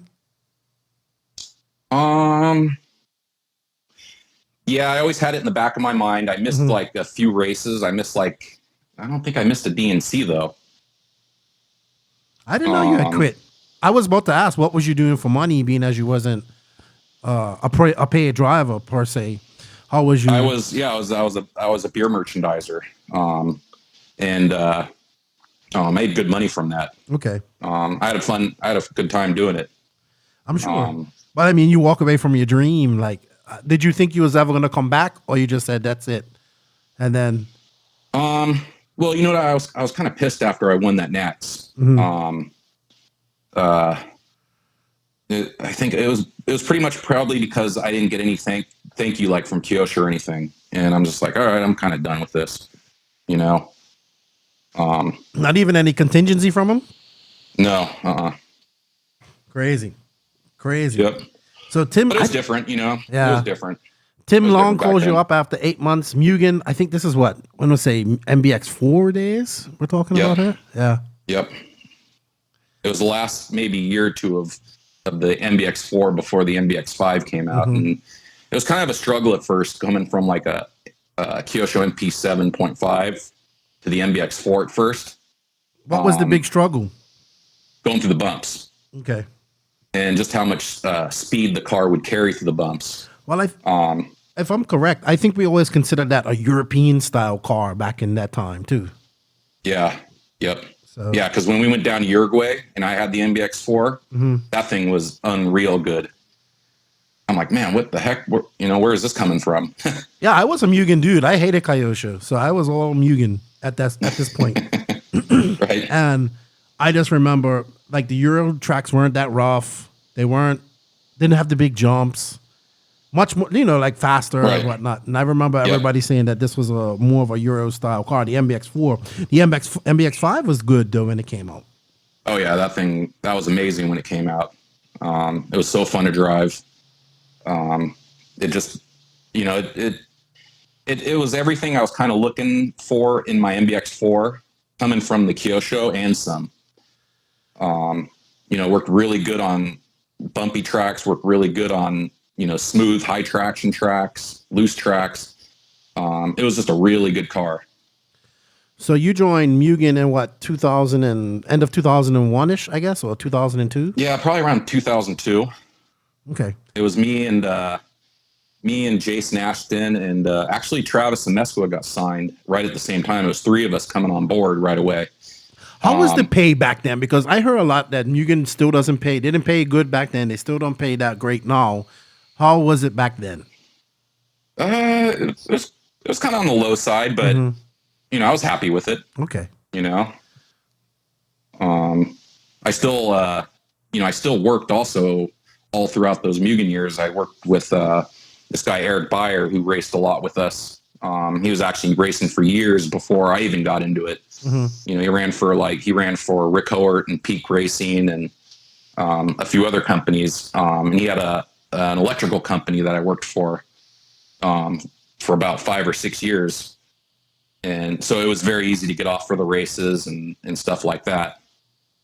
Man, you've done everything. Electrical company. Yeah. Yeah. So you go, all right, the 2002. I remember this. I believe we talked about earlier, the Nationals were in Miami. Courts won, I believe. Yep. I went to that track like a week after that the Nationals happened there. We didn't know that. This is back before really internet was booming, you know, magazines, all this stuff. So you and Greg go down to Uruguay. Now, Greg has some funny stories. He actually sent me a picture the other day from the driver's stand on the track and all that stuff that someone had sent him. And I tell everybody, this is S-Grid days. S-Grid days is way before Facebook. And we was getting live updates from this race. But somebody was there texting somebody back home, back in America, and they were posting it on the grid. And it was just refreshing. And I was rooting for you. It's like, yeah, let's go, Chad. I wanted you to win because I was a mutant guy. And I'm like, oh, let's go. And then, like, we just heard, like, oh, he was out in front, like, leading. Right. And then broke a pipe. I was like, what? I couldn't believe it. And I think, if I remember correctly, you came on and you explained that the way the jumps were, you had to over jump them, and you was like kind of nose diving into the landings or nose diving into the over jumping, and that's kind of just created flex. Well, you can tell the story, dude. I know it's heartbreaking for you, but the guy also said he stole some tires from Proline at this race too. I don't know. I remembered that, and then he reminded me of it when I listened to that long interview you had with him a month or two ago. Oh yeah, he's so yeah. I mean, before the Nationals, we flew down there to practice. I don't know. This may have been like 2 months, 3 months before the Worlds even started, maybe even sooner. I don't know. But Kanai was there the week before us, and we had video of them practicing, so we kind of knew lap times hit. So we practiced all week. There was a few days where we couldn't go to the track because it was raining. So we practiced a bunch, but the biggest help was me and Greg both raced each other for an hour. We had pick guys. There was kids at the park that we'd give money to, and they would stay around all day turn marshaling for us. So we had turn marshals, and doing that hour race really told me parts of the track I needed to focus on. You know, there was a chicane section kind of almost in the back left corner of the track where that was really the only spot I made mistakes in that hour main we were practicing. So we ended up doing that, flying home, preparing all our stuff, and then flying back down there for the Worlds. And the first round of qualifying at the Worlds, the track was mud. It was raining. So the surface was a lot different than what we practiced on. You know, we practiced on dry, high bite. And then just as the weekend went on at the Worlds, you know, the track became more and more normal. But man, I broke a lot in qualifying. So I think I had a race on Saturday, you know, the day before the actual finals. I had a race lower finals. And my very first main, I remember thinking it was the hardest race for me. And I was racing against David Tortorici, and ended up bumping up to the next race with him. And then, man, we bumped up a lot. I think just all that track time just really helped me zone in for the main. And I think that was also the last year where they would have the TQ not have to race a semi. They were automatically into the main, which is cool, but it's also a disadvantage, I think, for them not having to race a semi. So Saxton kind of got off to a little bit slow of a start. He TQ'd. And I think Osaka started second. I started third. And I got past Osaka pretty fast, and then I got past Saxton somewhere on that first lap. And I kind of forget how far into the main it was. I don't know, maybe about 10, 12 minutes. and then just the front of the pipe where the wire set screw pulled out. And I'm like, what the hell? I'm like, I've never seen that happen before. And I started thinking, I'm like, what could have happened? And I'm like, it possibly could have been from all that bumping up. The track had jumps, but it didn't really have landings. They had just rollers, like in the high speed sections. And like what you were mentioning before, I would hit these rollers as hard as I could. And I wouldn't want to flat land my car. I'd kind of want to get the bumper in first so it wouldn't do a bounce. So I think the constant flex in the chassis between the front end and the center diff, which is where your pipe mounts to, was slowly pushing that part of the pipe in, and finally gave way. Hello? You hear me? Yeah, I'm here. Yeah. Yeah, man. It was heartbreaking. Greg went on to win. And the thing about Greg is, like, a lot of people say he got lucky at this race, but you know what? Yeah, but you got to finish back then. Exactly. That was the big part of it.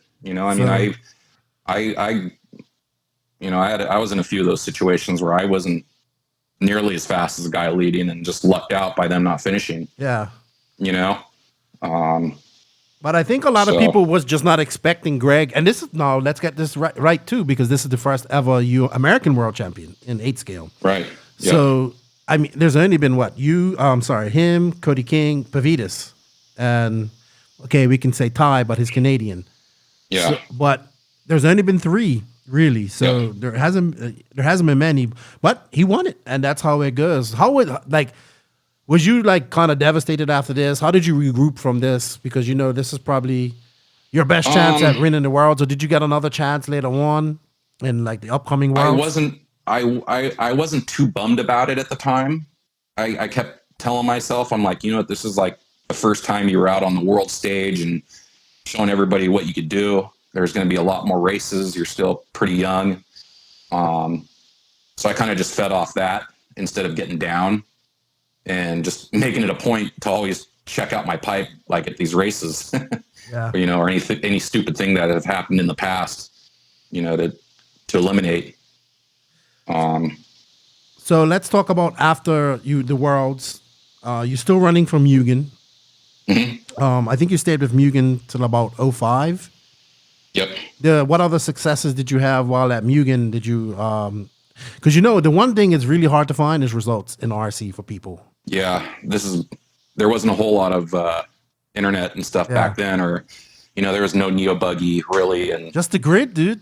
Just grid. Pretty much the grid. Yeah, so there's so much content out there that's just been lost.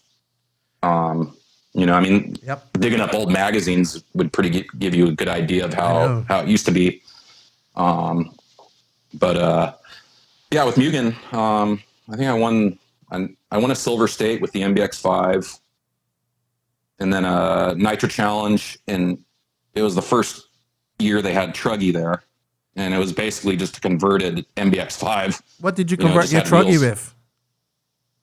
I think Mugen may have given me a new buggy, okay, and then just like a little like parts bag, Mm-hmm. There wasn't really too much stuff to convert it to Truggy. It was a body, some extenders for your axles to widen the car up, and then you put these offset Truggy tires on, and that was about it. Yeah, I got one from Native Racing. I think there was something done with gearing too. They did something with the gearing.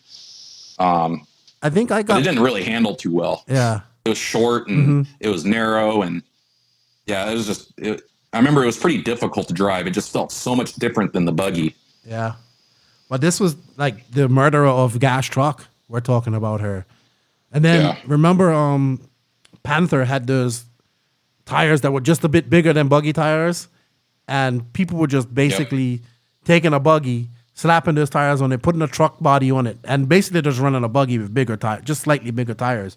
That was when Truggy was really growing and really didn't have many rules at that time. Monster Truck was still big at that time too, but Gas Truck was just slowly dying.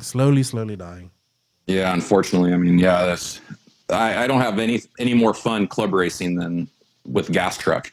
I just think of all the Tuesday night, races up at Hot Rod, or Wednesday night or Saturday night at the ranch. just racing gas truck. Why do you think it was so fun, so popular? What was your reason for liking it so much? You know what? There was a lot of fast guys. Guys you don't really hear a whole lot of anymore. You know, like Bill Hagan, he was real fast, and Charles Sharon and Steve Dunn, obviously Dagani, Marty Korn. It was just, these club races were just so intense. Mm-hmm.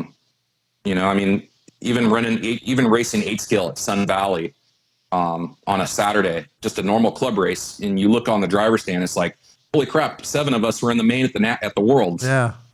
You know, and it kind of helps build your confidence up too. I mean, it's like when you go to a Worlds and racing against these guys so often, it takes a lot of that pressure off, just because you know them real well. Mm-hmm. You kind of know what you got to do, you know, to try to beat these guys.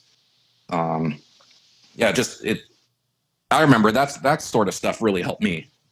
I'm not sure about Greg or Quartz. You know, Quartz is one of those guys. It's like, you know, you could take his radio from him for a few years and then hand it back to him. He'll be just as fast as he was when he ran last. Everybody seems to say, like, put Quartz on a high pedestal when it comes to RC, like how naturally talented he was. Yeah, I mean, I'd watch him in practice, and it's like, oh my, he's getting around the track so good. I'm like, hey, Jeremy, let me drive your car. And I'd do like 2 corners, and I'm like, what the hell? Here's a radio back. I can't drive this thing. Yeah, he definitely was. That's just how he was. Yeah, just, you know, incredibly. I think he could still come out and just race and still do well right now. Yeah, I think so too. Trying to get him on this podcast, but he keeps telling me no. I'll get him one day.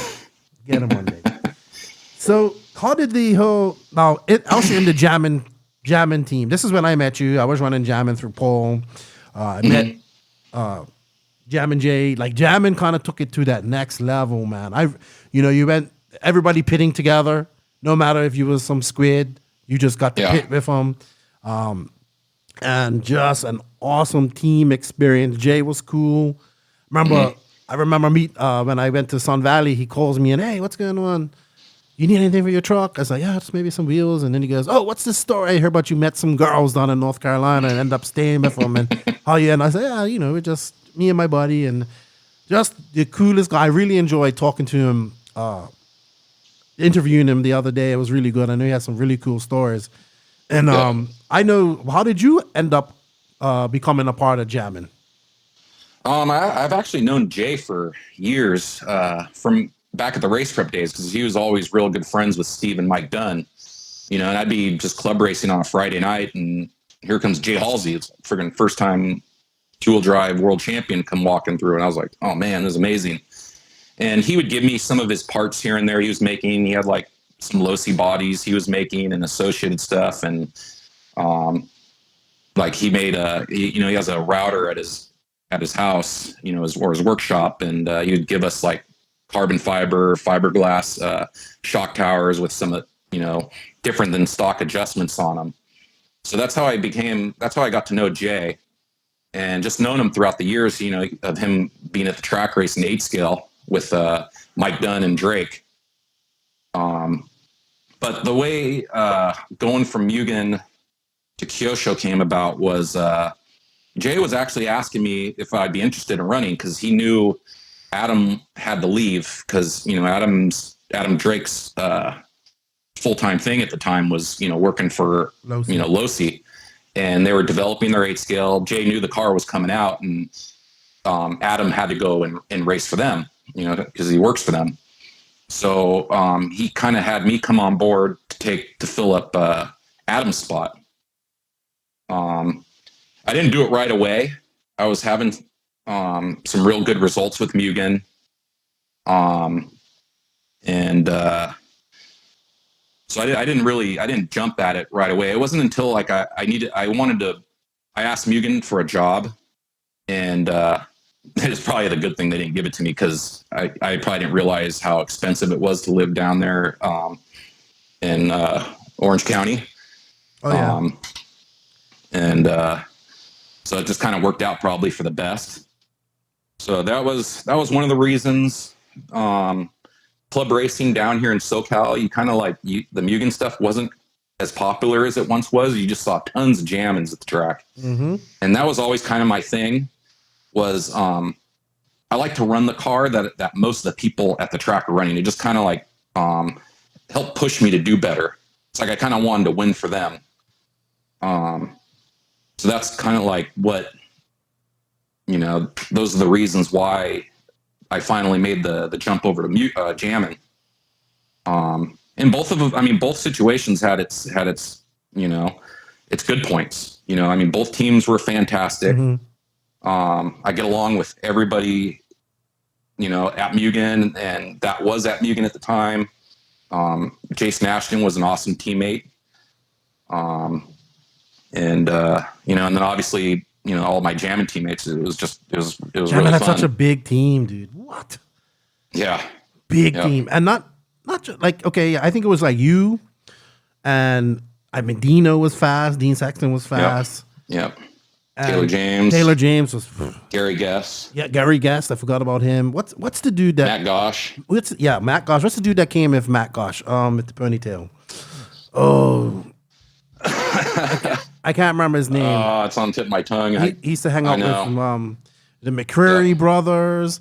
You know, just Rick and Ryan, Ray Norte, Paul. They were still good. They were running it. I remember going to Silver State 05 and just being like, wow. That's when I first like got to pit with the jamming team, and I was like, oh wow.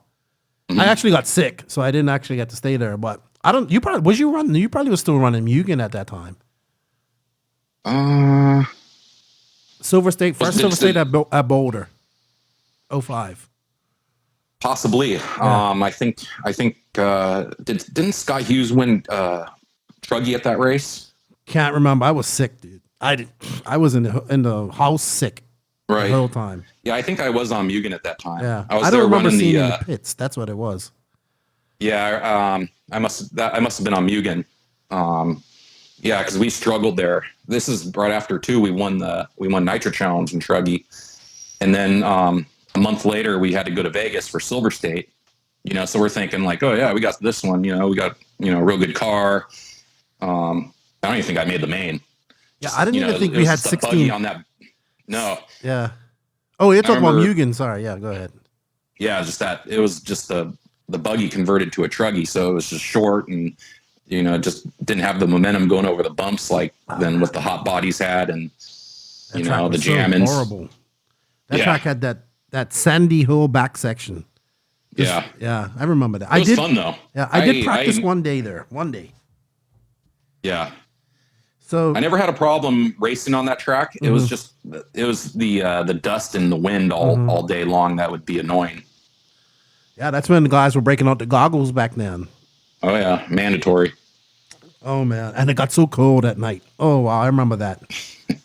Yeah, oh, it was crazy, so crazy. So jamming was just badass. Like Jay brought a whole different level of professionalism. And I saw it like when I went to Silver State, and obviously when we went to, not so much in North Carolina because he didn't have everything over there, but over on the West Coast he did. He was cool. Everybody was, you know, cool, having a good time. Jamming just grew, and it was a great car, great truck, great car, great atmosphere. And just let's talk about your time with jamming. Was you able to get any big victories for them? I kind of I think in 06 I got in my accident, and I kind of stepped away from RC for a while, so I didn't really follow it for a while. But jamming was my last car before my accident. I remember I sold all my stuff to my buddies. Oh wow, yeah. Taylor had some real good success. He won a World's Warm Up with it. Actually, the first time we were all at Nitro Challenge together, Drake was still on the team, and at one point we were all running 1, 2, and 3. I think there was a bad run of axles, and they were snapping pretty easy where the hex, you know, you put the pin through the hex and the hex goes through the axle. We were snapping those pretty easy. I think I snapped one on my car in that main, or it would have we probably would have finished first, second, and third. And then I think just after that was Silver State, and I won Truggy in Silver State. And what's funny about this race was I kind of think it's probably one of the most important wins I've had, just because Kyosho just came out with truggy for production, their very first truggy, and we had our jam and stuff, and the jam and stuff at the time was number one. So we were trying to keep it that way, and in the main, it was me and Taylor and Cavallari, and I was kind of third, sitting behind Cavallari, and a few corners after him was Taylor running the jam, and I wasn't really pushing it just because we were already in the lead, and Taylor James ended up making a pretty big mistake and falling real far behind. Cavallari's out in the lead, and man, I pushed it the last few minutes of that main, and I think it was like a lap and a half to go, and I was able to just get by Ryan and was able to take that win. And Cavallari was running for Kyosho at that time. Yeah. I remember reading about that too in an interview done, saying that was probably one of your most memorable wins. Would you say that's, beside your national championships and all that, that was probably for you your most memorable time in RC? Yeah, I'd probably say. I mean, making 3 worlds mains in a row was really cool. Mm-hmm. All of those events were so fun to be at. But yeah, that truggy win was pretty cool. Just kind of like what was at stake. Yeah. Jay was really good at building these races up for us to make us do better. Yeah. That was one of the coolest things racing for Jay was, just how important he would try to make it seem for you, but not put pressure on you. Yes. So, and he was a hard worker, man. I mean, he would make us chat, like, based on the tracker going to us, he'd make us special parts and, longer chassis he'd make from hand, have them re-annealed, and bent. And he's a cool dude, man. Like, he didn't know me from nobody, like, but he treated me, he talked to me and he treated me good. And, Lance and Gus, I knew them guys really well, and we got along really well. And it was just a really, for me, it was, I think, like 2004, 2005 was a really fun. I was really deep into RC. I had this dream of being a pro driver, and I traveled a lot, and it was just a really good time. And I met some good people and lasting relationships until now. So yeah, that was a heyday, I believe, for Nitro. Was it? It was so great. Oh man, I wish we could go back to those days. I really do. I think the cars are better now.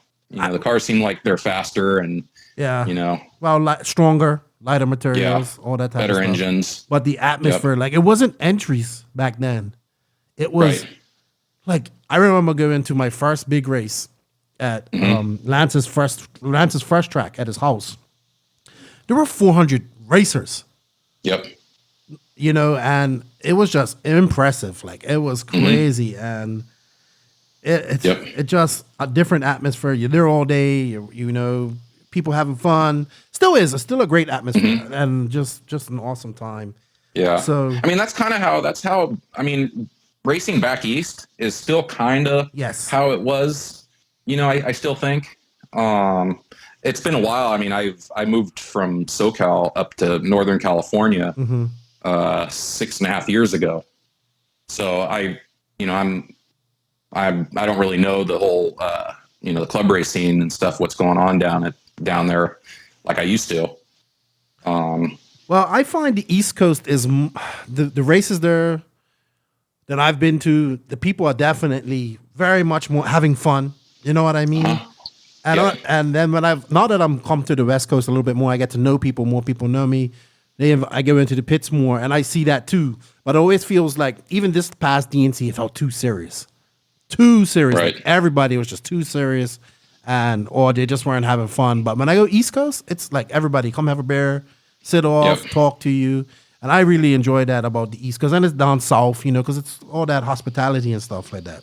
Yeah, I'd agree with you. I agree with you on that. Totally. So I talked to Jay, and I know you was like one of the last guys to hang on to jamming, and you wanted to give it another run. But what do you think in the end, what kind of happened with you and jamming? And I think, like, in 2008 was you didn't make I remember you was bumping. I remember watching it because Live RC had it. He was bumping, and I remember them kept saying, this is the first time you haven't made a a final in Worlds since 2002, and you didn't make it. You bumped up pretty far, but you didn't make it. And I think that was in Charlotte. Yeah, I think that's kind of when jamming kind of went away. You know, jamming and Jammin and Offna and Pico, they were all the main sponsors for that Worlds in Charlotte. Yeah. So I really, I put a lot of pressure on myself to do good. And, you know, I didn't qualify too well. You know, once again, that World started off in the mud, muddy. Yep. I remember. Real muddy. And just kind of struggled throughout qualifying, even though every time I went to that track, my stuff seemed to work really good. But I had to bump up a lot, and can't remember exactly why I didn't bump. I don't think I broke anything. I just may have not got a good start and too many fast guys and just didn't do it. Yeah. But yeah, you're right. That's right when TLR was coming into the market. You know, that probably took a big chunk out of what was going on with, you know, the 8-scale stuff with Jammin' and Offna. But we still had a good following of people. Mm-hmm. How long did it really last? I'm trying to remember. I think Jay split with Offna, and I maybe stayed on board, running for them for another, I don't know, year. And then JQ was coming out with his car, and I guess he worked a deal with A-Main to, you know, to start up a team and have a few of us run it. You know? So was you working for A-Main at this time? Because you did work for Upgrade for a little bit as well, for 5 years as well, right? I was working at Upgrade, still running Jammin'. Okay. I remember that. And then, I was still at Upgrade when I started running the JQ. But I started racing for A-Main when Jammin' came out with their full drive electric short course. Oh, yes, I remember. And Halsey's all like, hey, you know, you're going to need a battery deal. He goes, let me call up Kendall and see if I can get some batteries you can run for A-Main. I'm like, cool. So Jay handled that. And then Kendall sends me an email or something saying, okay, just, you know, make a login and put what you need in your cart. And I'm like, okay, cool. So I made a login and told Kendall what it was, and he set up my discount. And I remember putting up a bunch of Thunder Power batteries in my cart. And then Kendall calls me up saying, hey, don't you want to run my batteries? And I'm like, I didn't even know you had batteries. And it was, you know, ProTech, which is what I'm doing now. Okay. Interesting. So, yeah, I mean, that's how I kind of came on board with A-Main. By just ProTech batteries and receiver batteries and stuff with the Jammin'. So Jay kind of helped you get to where you are now, kind of. Yeah. Yep. Interesting. Cool dude. That and Yep. So Upgrade, I just want to rewind it back because I know Upgrade. I mean, they were the company to get all your decals back in the day, and they're not around anymore. What happened? You know, I think just, you know, that was around the turn of the market. Robert Ibon, the owner, and his wife, Jamie, they had kids. Upgrade, the RC side of it wasn't, you know, their main source of income. Okay. The main source is, you know, with Ibon designing, you know, dirt bike accessories, you know, like boots and stuff, or the graphics on a helmet, or graphics on the side of a bike. Or even, you know, I remember while I was there, he was doing something with one of the Honda semis. So that's mainly what he was doing. He kind of did the RC stuff on the side in a way. But he had a business set up. You know, I think when I was there was there was 1, 2, 3, maybe 5 employees. You know, which is pretty good for, you know, an operation where it's just graphics and stuff like that, you know. Are they still around doing non-RC stuff, or are they just completely? Oh, yeah, I'm sure Robert's still heavily involved in all that stuff. Yeah. You know. So all right, now JQ. I remember when his first car came out. There was a lot of hype around it. That and he did a good job. He did a good job marketing it. Yeah, and then I thought it was really cool how he slowly like released little bits of information about it. You know. Well, he's Joseph's hard headed, but I think he has a really good marketing plan. The car was good, but it broke. The plastics were shit. I remember he even says like it was such a horrible thing. I remember Gene Hickerson when he drove the Black Edition here a couple years ago. He goes, "I'm surprised JQ Racing is still around after that first, and he had good drivers. We had he had Marty Korn, he had a bunch of guys on the team, A-Man behind him, but it just all fell apart, man." I remember he told me that he got all his plastics and stuff in the summertime, and there wasn't really any issues with it. But Joseph's big thing was getting the car released for Christmas, which, in the Northern Hemisphere is wintertime, so it's a lot colder out, and plastics become more brittle. I got a car. I remember I got a car, and it was probably at the end of summer. And I remember I did most of my running with it, a hot rod. And it's kind of hard to really hurt a car on that track just because it's not a very big 8-scale track, So you're not really hitting stuff at speed, pipes and, outer perimeters of the track. So I never really broke it. But then I remember I almost built like a completely fresh car for Nitro Challenge. And this was at the Nitro Pit. And there was a lot of problems with the plastic at first. You kind of noticed it when you were threading the tie rods into the ball cups. I was like, man, these things are tight. And it wasn't until one day I cut one in half, and I noticed that the threads from the turnbuckle wasn't threading into the plastic. And I'm like, man, this plastic's just super rigid. And then, later on that year, Joseph had the plastics adjusted, and they're good after that. Yeah, it's definitely been a long ride for Joseph. I believe it's an 8-scale from the ground up like that, and not a ton of help behind it. It's probably real difficult. I give Joseph a lot of credit for doing all that stuff, learning CAD and he's hard-headed. Jesus. I don't try to toot his horn, but all his political bullshit and all that stuff aside, maybe one day in 20, 30 years, he will get recognized for his contribution to RC.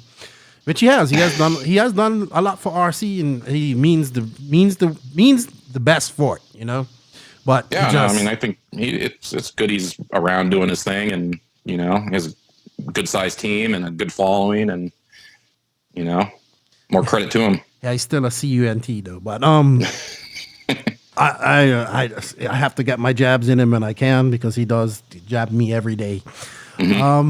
So the funny thing, the first time I met him was me and Dagani are living together in Thousand Oaks. We were renting a house, and Greg had this race coming up. And then like the day before he left, he's like, "Hey, this." I kind of knew Joseph at the time. I didn't know him that well. He's like, "Hey, Joseph's flying in, babysit him for a few days, and then and then I come back home." I'm like, "What?" So that's how me and Joseph first came about hanging out. Oh yeah. Yeah, I remember. We went to a dirt bike place. I think he bought a bunch of dirt bike gear. And then we went over to some restaurant, and I remember him getting pissed because he didn't have his ID. He wanted a beer. And he started getting into it with a waitress. He's like, "In my country, you could drink when you're 12. Yeah, and I'm sure he didn't tip her either, because he doesn't believe in tipping. Cheap bastard. I don't remember. I think he blew all his money at the dirt bike place. I had to buy him dinner. Sounds about right. So, how did you end up working for A-Man? How did that come about?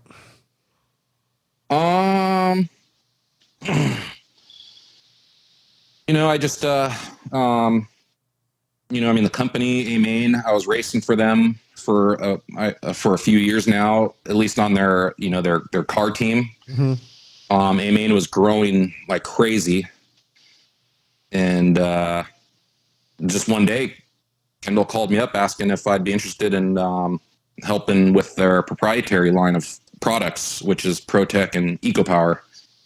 And I kind of saw things were kind of getting difficult, making ends meet and stuff down in Southern California. So I'm like, I just kind of like just packed up everything, me and my girlfriend, and we just headed on up here. You know. Yeah. So how long have you been working for A-Main now? I moved up here October of 2013. My last race, like major event, was the Worlds up here in 2013, the 10 scale Worlds, and I started work like the week after. All right, cool. That was a great Worlds too. Stephen Hartz and Tebow. Yeah, that track was so fun. A couple weeks later, I had bearings to test, and I brought my 8 scale out there, and it still had all the sugar all over the track. Yeah, and partly what I wanted to do with testing the clutch bell bearings was running my car for an hour. And I think my diffs got so hot with that traction that the 4 screws that would hold the spur gear on, and also your conical gears to the diff cups, all those screws loosened up because of the heat. Yeah, I could imagine. Yeah, so I wasn't even able to finish an hour on with all that traction out there. You know what amazes me about Kendall is he started in his garage. Yep. And I still have Triple X NT. I just saw it this morning because I was looking for a yellow wheel.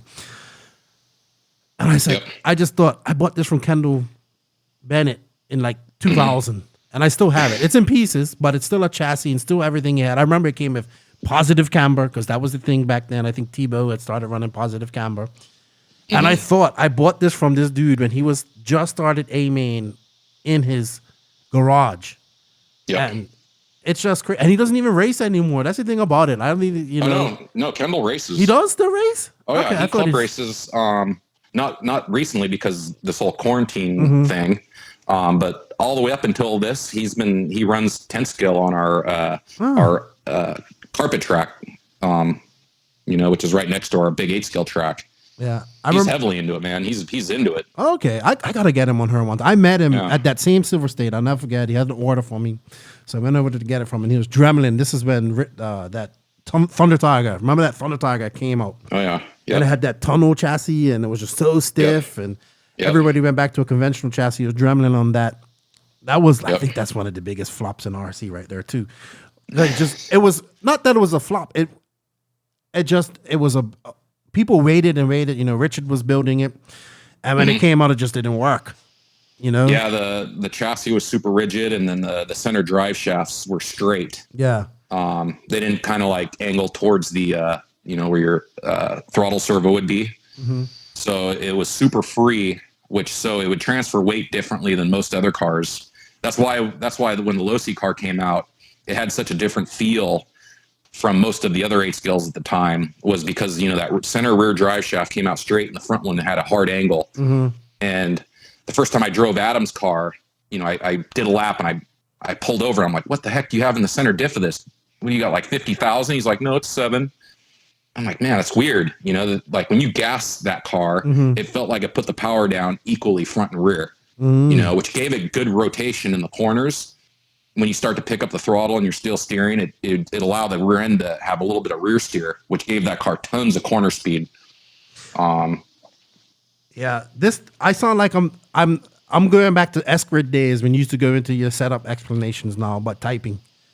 Like, you was always so good for setup and just helping people out, and like I can hear it in how deep you got, and I like, it's crazy. I've always had just as much fun driving the cars as understanding what makes them work, what setup changes does. I find that just as fun as racing. And I kind of just always like to explain it to people, back, today, or even S-Works or S-Grid days. Yeah. Just to it kind of helps freshen my memory.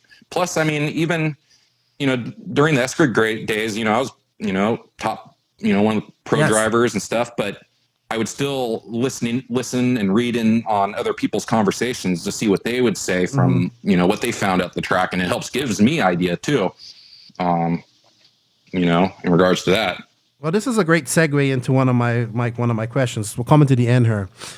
You were super active in S-Grid days, which I've said over and over. Like, I think you was the most active pro. Joseph was on there too. He was active, but then he got into political stuff and started triggering. That's what I'm trying to tell people. He's been triggering people since S-Grid days. So I mean, I thought he started pushing people's buttons when he had his car come out, and I thought it was a marketing thing. You know, just I mean, there's what's the saying? There's no such thing as bad advertising. Yeah, well, he believes in that. That's for sure. So, but he was active on S-Grid too. I remember saying, "Wow, this guy has no filter." I remember saying that about him, and I never had met him before. Right. But that was what people don't. I think what people don't understand is how important the S-Grid was for us racers. This was the only, besides the magazines, this was the only way that we could converse with others about RC, and especially even guys like you. There was no Facebook back then. There was no MySpace. Nothing. Right. So this was kind of like the first beginnings of social media for RC. What do you think about social media and RC now? I think it's good. I mean, it definitely gets the news out there a lot faster. A lot. I mean, obviously, people's personalities come more about. I think it's positive. I mean, just the way how fast, coming from what I do, you can release information out like instantly. Yeah. Saying, hey, look what's new and stuff like that. So, there's a lot of positives to it. Could you imagine back in the early 2000s, we would be watching races on Facebook? Yeah, I wouldn't. Yeah. I wouldn't have believed you. Yeah. I just Live can't. and on the other side of the world, like in some jungle or whatever. And still be able to chat to the people that are calling the race. And Yep. people just don't take that for granted. They don't understand how cool that is. I'm like, I had to wait till the magazine came out to find out race results and all that type of stuff. Oh yeah. Yep. So I think social media is a good thing. A lot of people, social media is like anything in life. You get keyboard warriors. I can be a keyboard warrior myself at times. But I think we all can do. We're all guilty of doing that. But it's also allowed me to meet a lot of people that I never would have met. So yeah, it's good. Yep. All right. What was one of your biggest regrets as a pro driver? If you could go back and change something, what would you change? My pipe. But you know what? I can't remember if I even said it, but I was cleaning my car before that main in Uruguay, and just below, in front of the pipe on my stone guard, there was this weird dust of dirt, and I was brushing it off, and I'm like, it's kind of weird that just this little bit of dirt's sitting right here. And it wasn't until after, that happened, I'm like, damn it, this thing was cracked before the main. Interesting. And just had I've looked my car over closer. Yeah, you would have found that. Probably. It probably started off as just like a small hairline crack. And just finally gave away, Doesn't bother me too much these days. Just, it is what it is. Do you think about like coming back and racing 40 plus anytime with the guys? I do. My hand's been giving me problem for years. It goes numb pretty quick. I have the same thing, dude. My thumb and my index and middle finger, and then on my other hand, it's my throttle finger. Yeah. Yep. My right hand seems to be pretty fine. It's my left hand. I've probably had cortisone shots about 5 times now, and I think after the 3rd time, the doctor's like, "You can't take any more cortisone. You're gonna have surgery." But when I moved up to A main, I was still kind of like hitting up some DNCs every once in a while. And the cortisone shot, man, makes my wrist feel like there's no problem with it for like, I don't know, about 8 months. Really? But it's kind of like it kind of deflates your motivation, knowing like, okay, I'm gonna be at this race. I'm gonna spend all this time working on my stuff to try to do my best. But I always kind of like have in the back of my mind, I'm like, oh man, your hand's gonna just, probably give out on you. Yeah, it's horrible, man. My throttle finger just my left arm was messed up anyway. And I noticed it if I use my 4PX, I'm gonna switch from that because even Gene Hickerson was telling me he has issues with that. Was having issues with that radio. And my buddy says you got to get my arms up higher. But man, when that throttle finger goes numb, you can't feel anything. It's so hard to drive. No, that was my thing for me. Yeah, I started noticing my hands starting to go numb when I ran for Mugen. Wow. But it wasn't until it was weird. It would be like 50 minutes into the hour main event, I would start getting like, the pins and needle feeling in my hand. I was able to deal with it. I could still listen to I could listen to my engine based on how much throttle I'm kind of giving it. Right. But then just as time gone by, like I started feeling it like 40 minutes into the race, 30 minutes. And now it's like, it's hard to get through a qualifier. Wow. Yeah, just one day I got to have the surgery done. It's just carpal tunnel. Yeah, I have it in my right hand. I'm pretty sure. It hurts. My wrist gets hurts, and even when I'm just texting on my phone, my whole hand gets numb. So, yeah, you know what they say? You turn 40, the check engine light comes on. Yeah, well, I'm been past 40. This happened from tunneling. I was using some jackhammers, and I use my right hand for everything because my left hand's, it's a shame. Mine, I think this came about from when I was at Beer Merchandiser. Really? Lifting up the cases of beer by the handles on the side of the cardboard box, and then setting it on things. You kind of like you twist your wrist in a way to set it up on a shelf or whatever. And I remember going into my work one day to get my route, and I told my boss, I'm like, I can't move my wrists like anymore. It's just like a super sharp pain happens. He knew exactly what it was. He wrote some address down, and he says, go to this doctor. That's what happened to me. It was my right hand, dude. Just you end up to use a little jackhammer once. Yep. In England, and just went, and I was like, oh, like the sharp pain in my wrist. I was like, oh, that hurt. And I just ignored it and kept on going. But oh man, it was horrible. Yep. Yeah, back in the day, I would just, I would start taking an aspirin a day to thin my blood. That helped with numbing. I learned when I start feeling it when I was racing was to hold my arms straight out, or instead of like having any kind of bend in my elbows, to try to straighten my arm out as much as I could, even though it did not feel comfortable to drive like that. But I would do that for like a couple laps, and then I'd get feeling back, and then I was able to pull the radio back up and race how I wanted to normally race. It's a shame, man. I know what you mean. Like you can't do it how you want to, and it's a physical thing. It's aggravating, very aggravating. All right, what would you bring back from RC back in the day now, if you could? What would I bring back? Shoot. Probably just how the races, like large events, were ran. I mean, I totally understand, the way things are done now. It's just there's so many racers and stuff. But what I think what a lot of guys miss out on is just, how everybody would hang out and stuff at the end of the day. Yeah.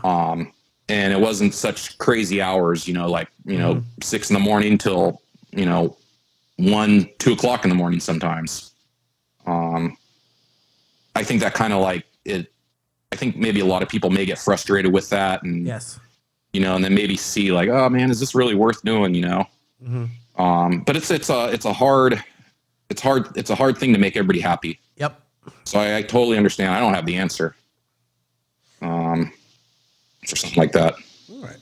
All right. A couple more questions, sir. Who was your biggest nemesis back in the day?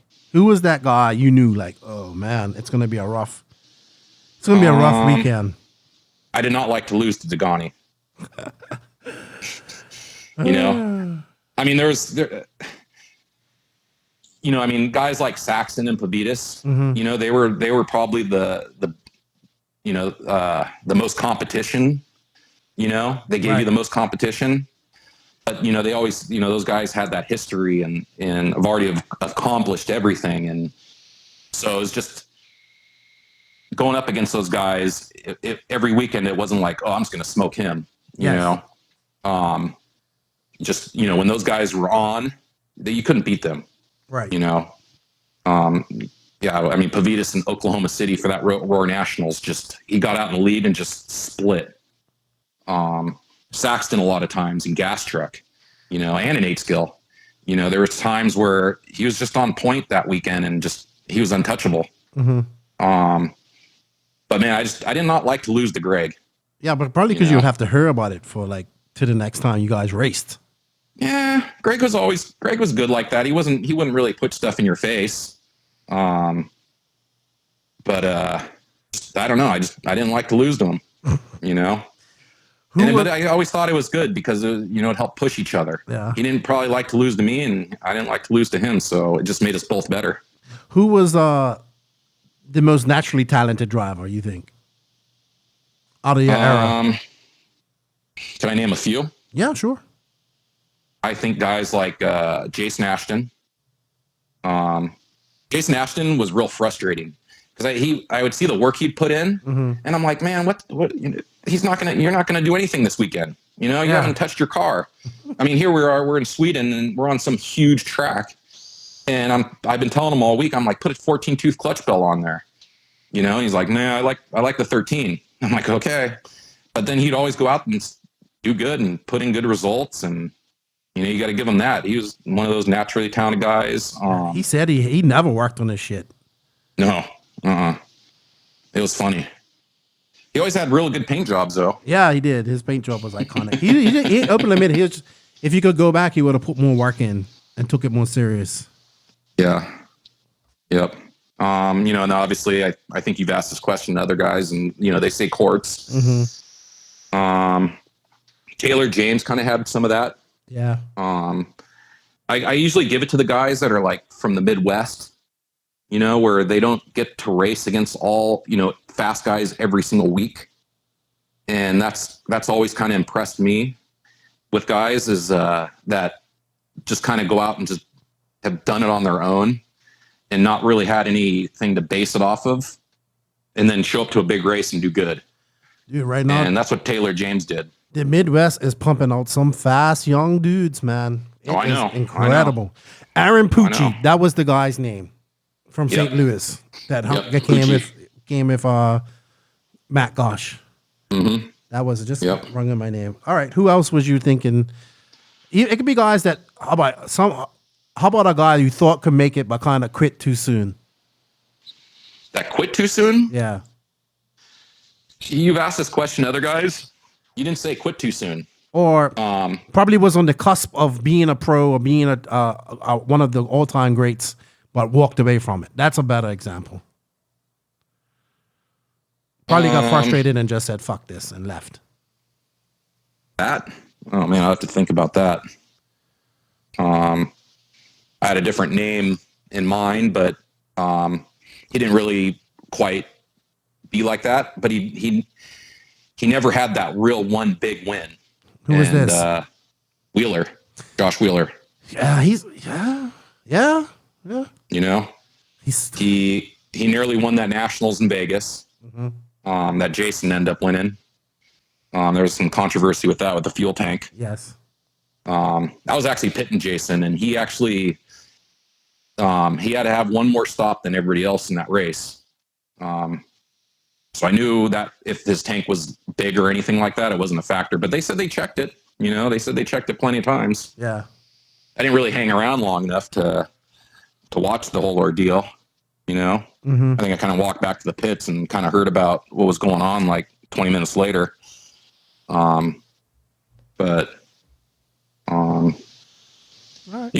has had a real good career. Yes. He, always solidly, finishes. Just never quite had that one, breakout race. He's had an incredible life. Period. Oh yeah.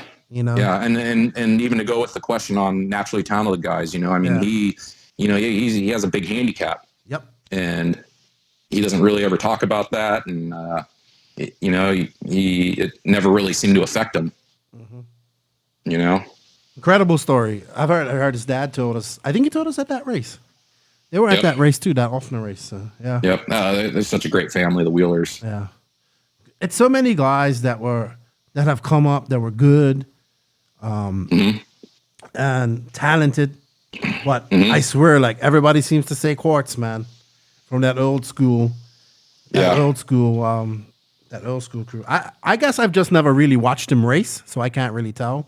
But Quartz has been fast for a real long time. Yeah. He was, putting in results in, the early to mid 90s when he was just a young teenager. And Gil Ossie Jr., dialing in his cars for him. And he'd just grab his radio, go up there and just, throw it down. I was a couple times we went to the track, just me and him together, and he kind of just, the way he thinks about it, it's real simple for him. He just says, just take tight lines, no matter what. Don't worry about how fast you're going, and I think about that. I thought about that for years and stuff after, us going to the track together. Interesting.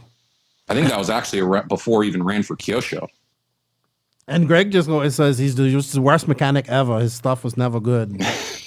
He had crappy engines, and he just, you know how Greg, he don't care. All right. Yeah. All right. Well, I have a question for you. What do you think is the future of RC? This is a question I like to ask people, especially guys, the old school guys. What do you think we have to change in RC to go forward, make this more appealing to people? I think it's just getting more people into the hobby. How do we do that? And it's through brick and mortar retail. Those, that segment of RC has to stay healthy. I know that's a big point with A-Main.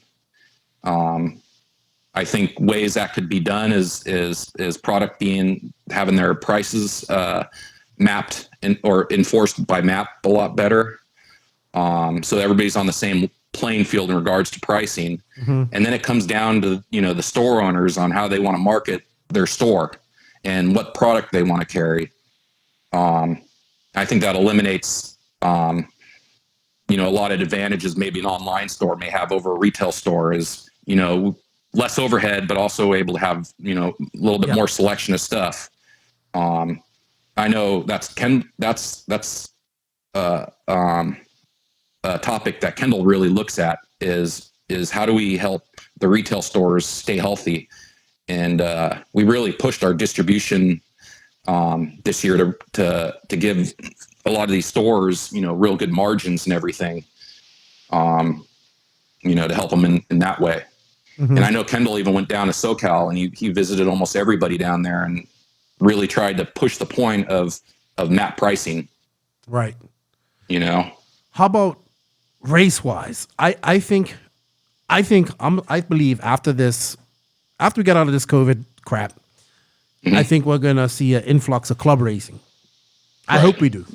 Yep. I tell people they're fortunate anyway to have tracks to go club racing because I don't have a track here. And I think because people just can't afford to go to these bigger races. And I really enjoy these big races, but there's so many now. There's so many compared to how it used to be back in the day. So these people they give up club racing to save their cars to go to these big races. And I just think maybe people won't be able to afford to go to these big races coming up. I know the first big race, a couple of big races they have after this is going to be packed. It's going to be packed. Right. But I also think that maybe people who did full-scale racing or some other form of motorsports that cost a lot will see RC and hopefully come to that. I also think we need to promote what we do more. I mean, the hobby industry has always done pretty good in bad economies, and I think it's because it's a cheaper alternative. I mean, it's not cheap, but it's cheaper than having a sand rail or a dirt bike, and you're going out to Glamis or some other place to do that for the weekend, and then having to have a trailer to camp out of and stuff like that. And you see a lot of those guys during bad economies. They got to have something to do, and they get into RC, and it fills that excitement they have with their full size stuff. Yeah, hopefully they stay. That's the thing we got to get them to do is stay. But I think we need to figure out how to promote this. And also, I know I listen to Jason Ronan, and I agree with him on this. He says we need to figure out a way, and a lot of people say this, for people to get into RC cheap. So I think we need to have a spec class or something, and don't ruin it. Like short course. Yeah. Short course was great. Yep. But then we ruined it. We wanted faster tires and high flow bodies and all this crap. When you should have just left it as a beginner class. And I still think it's a great beginner class. It looks real because I like the scale stuff. So it's a conundrum right now, man. It really is. Yeah, it'd be cool. Like, I mean, if somehow, say Losi and Associated to come together and make like a spec car, have two different brands, and really try to enforce the rules of like some option parts and what you're able to do to the cars. Try to revamp that stock spec slash class that, kind of reignited the whole electric scene, because electric off-road was at a low point, when 8-scale off-road was at its high point. And then the introduction of LiPo batteries came in, and then, the Slash brought in tons of new customers and stuff like that. Yep. We definitely need something like that, but it seems like it's Traxxas that always seems to do that. So weird. The Revo, right. T-Max. There's Revo. A lot of them out there. Yeah. There's a lot of them out there, And they make a good out of the box RTR. You got to give them that. dude, I got a Slash Platinum here, and I can't believe how fast this thing is on a 3S battery. Mm-hmm. You could never get it ready to run like that back in the day. Never. There's a funny story. There was a 5-hour Slash race at OCRC, and I was teamed up with Smoker and Dean Saxton. And I think it was Smoker had the idea of just Velcroing the battery to the chassis, so we could do quick battery changes. And that damn battery fell out of that truck like 5 times. Degani was on the team too. Really? Oh, he drove. Greg was good at doing a half an hour on a battery pack. Oh, because he went so slow. Yeah, or just smoothed and spin the tires. He was really good at that. I remember that. But that was funny, man. Yeah, we need more stuff like that. That was fun. All right, my dude. Well, it was great talking to you. I appreciate your time. I hope to meet you again one day at a race. I know my buddy Will wants me to come up to the Manufacturers Cup, and it looks like a great race. I would like to come up there and set up and do some podcast stuff too. So Our maybe facility and the dirt is amazing. Dude, the guy who builds those tracks, wow. Yeah, Kevin Jellick. He does a really, great really job. good. Really good job. Yep. And I've never been to that part of California, so I want to get up there and also see some sequoias and stuff like that. Yep. So maybe we're right you'll at the see. base of the Sierra Nevadas. Sweet. Yeah. Sweet. All right, man. Well, before I go, would you like to say thank you or shout out to anybody before we end this podcast? I would just like to thank everybody that's, stuck by my side all these years and had fun doing it with everybody, and look for new challenges and stuff, as the future, comes upon us. Sweet. Well, you know what? Yeah. I need to probably get you to put a good word in with Kendall. Maybe I'll get him on her one day and we'll talk about his Yeah, I'm sure he'd love to. Yeah. And I appreciate you coming on, dude, and thank you for your time. And maybe I'll get to the Manufacturers Cup and then we'll meet. That'd be cool. That'd be real cool. All right. I'll talk to you later, All right, dude. Keenan. Thank you. All right, have a good one. You too. Tekno RC. Tekno RC. Tekno RC is a premium manufacturer specializing in 8th and 10th scale high-performance off-road RC buggies and trucks. Visit www.teknorc.com for a complete catalog of their products. Tekno RC. Excellence in engineering. #Tekno Takeover.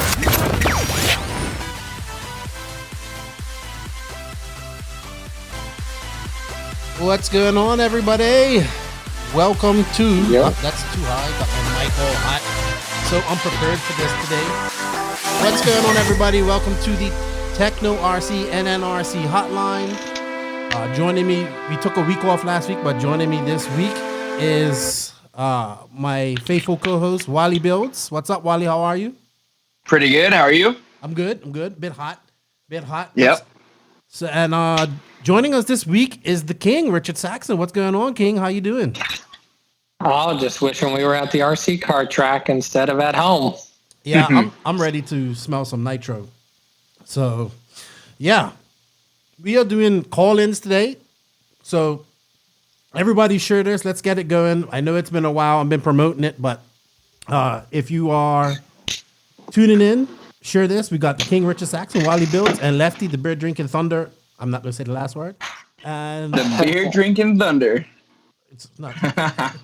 It's gonna be me tomorrow. Oh, yeah. I took a break this week. Actually, I'm just having I made some iced tea and I slipped a little bit of rum in it because I needed to calm down. I've been busy all day. Okay, he says it's hard to hear me. Let me see. Does that sound better, Edward? Let me know how volume is, guys. And we'll go from there.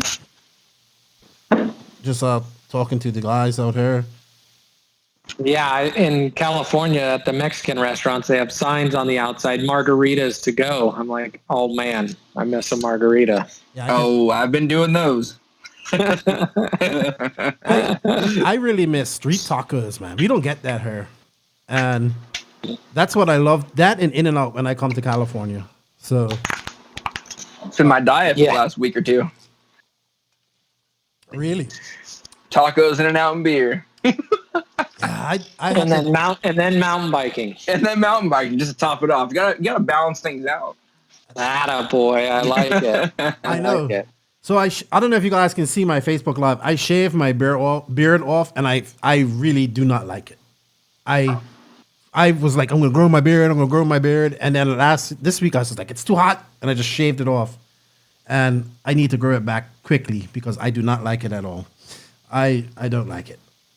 It's kind of throwing me off because I'm watching the live right now, and you're very baby faced. I know it's throwing me off too. I don't like it at all. I like my beard. Oh my! It's so hot here in the DR. So I hope everybody's doing well in the quarantine. I see some states are opening. I'm hearing rumors of some races maybe going to happen next month. I don't know if that's true or not.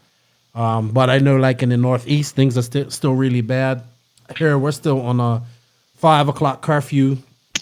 And yeah, it's nothing much to do. I really miss the beach, man. I'm ready to get to the beach, get to the rivers myself.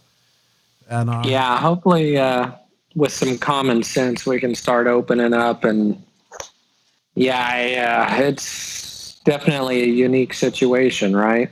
Yeah, for sure. I know I saw some of the motocross tracks are starting to open back up this week. So yeah, but they have common sense guidelines. So that's right. Positive. I mean, you still got, it's not open. It's just so you can get back and do it a little bit. Yeah. No, it's I don't know. I mean, on one hand, you're like, oh man, and in California, it's not that bad, but we've been in quarantine for a month now, so hopefully it's not that bad. But yeah. Ours is still climbing here, but nothing bad. But I think at some point we're gonna have to get back to normal, but just be smart about it. And right. I think us Dave they're trying to still shoot and do AMS, which is supposed to be next month in May in Alabama. Right. So we'll see how that goes. I'm probably not going to be flying out of here for a while.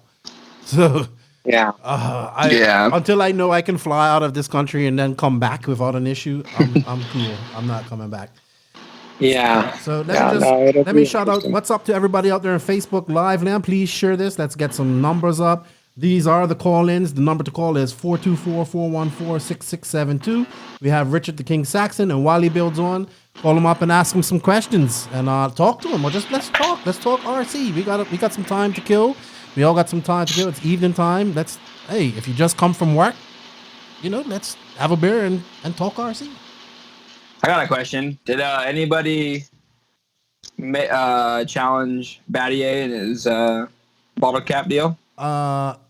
Thomas Musso did the water balloon thing, and he said he was going to do another video, but he never did. But this dude he did a drift. A Yokomo guy did a drift video, and he put a scale Coca-Cola bottle on like a crate, like a scale crate, and a scale bottle cap. Now, how small this is, and so mini. Yeah, and then like how in drift they try to take like in real drifting they right. He did it like he whipped the tail around, and that bottle cap came off. So that was pretty impressive. I mean, it ain't Roberts scale. Was rad. Yes, Roberts was rad. Yeah, Roberts too. Was rad. So that one's winning for a while. All these guys have got time on their hand, man. They could come up with something interesting to do. I think they should. I think that would be I think it should be. People should do that. So we shall see. So Tyrone Robbins says I look like Chunk from the Goonies. No, I'm not lifting up my shirt. No, I'm not lifting up my shirt. The world no truffle shuffles. The world does not want to see that. You're killing me, Smalls. Yeah. So if AMS happens, I don't know. I think that's probably going to be packed if the Southeast opens up. And then I'm hoping maybe if things clear up, maybe we get a nationals in. So we'll see what happens. The Nationals is in June. Yeah, it's going to be interesting, right? I mean, yeah, whatever the government kind of tells you, you're going to do. Well, I posted a video on my Facebook the other day because here, if you're caught on the street after 5, you go jail for the night. Period. Yeah. So Yeah. So they had all these guys they caught the night before. And the jail was literally just up the road, like literally 200 feet from my house. And they were doing they had them doing jumping jacks in the morning, like, and they sometimes make them go pick up trash. And but it's kind of like what it is. They don't want this stuff going too crazy here in the DR because we just can't handle it. You know what I mean? We can't handle Right. it. So Medical system. yeah. So, but yeah, enough about COVID. Let's talk about RC. You know what I meant? I wanted to ask you, Richard, do you have any of your old GTs? Because I saw Nick, you're building a GT. Yeah. I don't, unfortunately. Regan, my old mechanic, I know he's got a couple of them that are super dialed and replicas, but I don't. You know, it's funny. I only have 2 trophies to my name.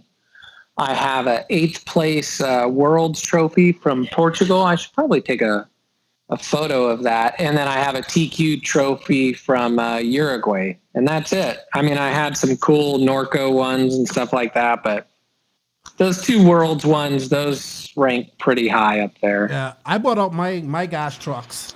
I asked to see them. I'm not going to go too in depth, but I got my MST1, which I think is super badass. I bought this off a guy in RC Tech. I'm looking for a brass idler for this thing, but this is in mint condition. I have enough parts to build 2 more. And I got this badass triple XNT Adam Drake 2 with a TQ chassis and all the quick change wheels and all this stuff. And I found this along with another 82 in a garage here in the DR and gave my buddy $100 for them and just cleaned them all up. But I see some people are racing gas trucks and making a push to bring them back. I saw a guy on Facebook today. He had the Yokomo motor, so he's doing the original RC10 GT. Wow. And he had a Yokomo motor and the knockoffs for the wheels and stuff. I'm like, oh, awesome. Looks cool. So, I mean, as a manufacturer, you would think, oh, let's rerun some gas trucks, but it would need a little bit more legs. You know, the tracks are mainly 8 scale. You go out there now. All right, well, we got 2 calls. Let's take a call. I know who this is from Myrtle Beach. It's either Lucas or Brett. Let's see. What's up? Welcome to the NNRC Hotline. Who am I talking to? This is Lucas. Did I win? No, you didn't win. I actually have to get. Somebody did win something this week. I have to find a prize for him. What's going on, Lucas? Oh man, drinking beer. Lucky you. How's it going? Oh, good, man. How you doing? You've been busy, man. Did anybody win the shock pliers today? Somebody did. You know what it was?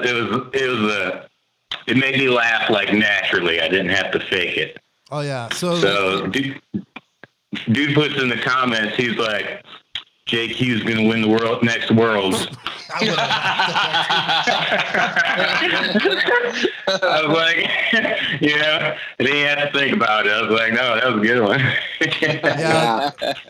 Beach RC had like a competition. If you placed an order and you put something funny in the comments and it made the guys laugh, you got these Assault RC shock tool. I think shock tool, bulb joint tool. I need to get myself one. So pretty good. That's awesome. So Lucas, do you have a question for Richard or Wally? Sure. How about, what do you guys think about tracks treating their off-road dirt with types of chemicals or any kind of treatment? Because I personally dislike it. Well, I'll go first. Yeah, it's interesting. I've raced all over the world, so I've raced on basically everything. You know, a little bit of AstroTurf, cobblestone, concrete, and then even in the Philippines on molasses. And I would have to say that the molasses is the most dialed because it has grip, but it doesn't tear up your car. I'm with you. I'm from the old school. I like loamy, old tilled up dirt that gets rough and, kind of like the DNC dirt they had this year. So I'm kind of old school, but I'm just not a big fan of like sugar tracks and stuff. And I'm more letting a track kind of groove up on its own and let it go through its natural progressions. But with dust and stuff, it's hard to say what works for certain people. How about you, Wally? What do you like? You're more of a new generation racer. I wouldn't say new, but you know what I mean. I'm in the middle. Yeah. I like both. I don't really mind like a treated surface. I'd rather race on a more blown out surface, even though I'm not very good at it. It drives me insane sometimes, but I like the challenge. I like the challenge of trying to make the car work better when it gets rough and stuff like that. But if I have a chance at winning something, it's probably going to be on a smoother track. That's for sure. I've driven on a glue track, and that has too much traction until the glue wears down. They get some rubber on it, and the cars can slide around. But I don't like glue. I don't like too high. I'm kind of like from the old school too. I like rough. I like loamy. I mean, honestly, some of the raddest tracks are like I don't know the names of them, but Robin Nelson works on them out in North Carolina, South Carolina with the red clay. Oh, like the watermelon that you and Greg went to. Well, watermelon was kind of sandy, but the photos that Robin Nelson is posting are of the red clay. Oh, those look awesome. Gosh. That's where you're from, Lucas. So you get to race on those type of tracks. Yeah. Well, that's the thing is, some of these tracks like the red clay, you really don't need to put any more traction other than what it has already because, the clay comes around great. Yeah. But my issues is some of these treatments destroy my car. I'm sitting here, I got to put a wire wheel on all my metal pieces right now. And then you got your one-run tires. You go out 5 to 10 minute run, done. Those are practice tires. Not running them again. That's a hobby killer track. Yes. I mean, it's the calcium chloride that goes in and affects the screws. Yeah, I'm with you. I want something for the customer where the track is watered and the tire wear is minimal. And I mean, tires are expensive for 8 scale. So yeah, I'm with you. Doubt. Cool. Yeah, I mean, if we BHRC. Yeah, Beach RC doesn't treat their track. It's just water, right, Lucas? Yeah, we've never put anything on the dirt, but it's indoors, different kind of track or whatever. But we also have the Badlands here, and for big races, they'll treat their track, and I respect the Badland guys a lot, and whatever they do, I don't argue about it. But I am cleaning up my car from all this calcium stuff right now, and it's just a pain in my butt. And one time, I went to a track where they use detergent, and damn near had to replace the car. It was ridiculous. A lesser person would have had to throw away the whole car. Yeah, that's not good. Not good. When I raced up in Canada at Bagos Raceway, and they treated it, I'm not sure with what, but that was really awesome as well. Whatever they put on the track, it was pretty awesome. And then the next year, Ronna Falk and Tessman were there. I wasn't there. But really, it's like I said, the molasses over in the Philippines, it looks pretty cool and it's crazy. It like polishes your chassis and doesn't hurt anything. But it kind of stinks a little bit. But that was probably one of the more unique surfaces. Shameless plug, Richard, myself, Richard, and the Viking. We did a great RCGP video, recap video from Philippines. So go check it out on RCGP. YouTube and Facebook page. All right, Lucas. Well, we got some more people calling in, so I'm gonna. Thanks for calling in, dude. Keep up the good work, and hopefully I'll get to see you here soon once things get back to normal. Yeah, I hope so. After the zombie apocalypse, we'll see what happens. Yeah. All right, fellas. Appreciate it. Have a good evening, Lucas. Take it easy. All right, take it easy, man. Yeah, Lucas is good people. He has a pretty good blog as well.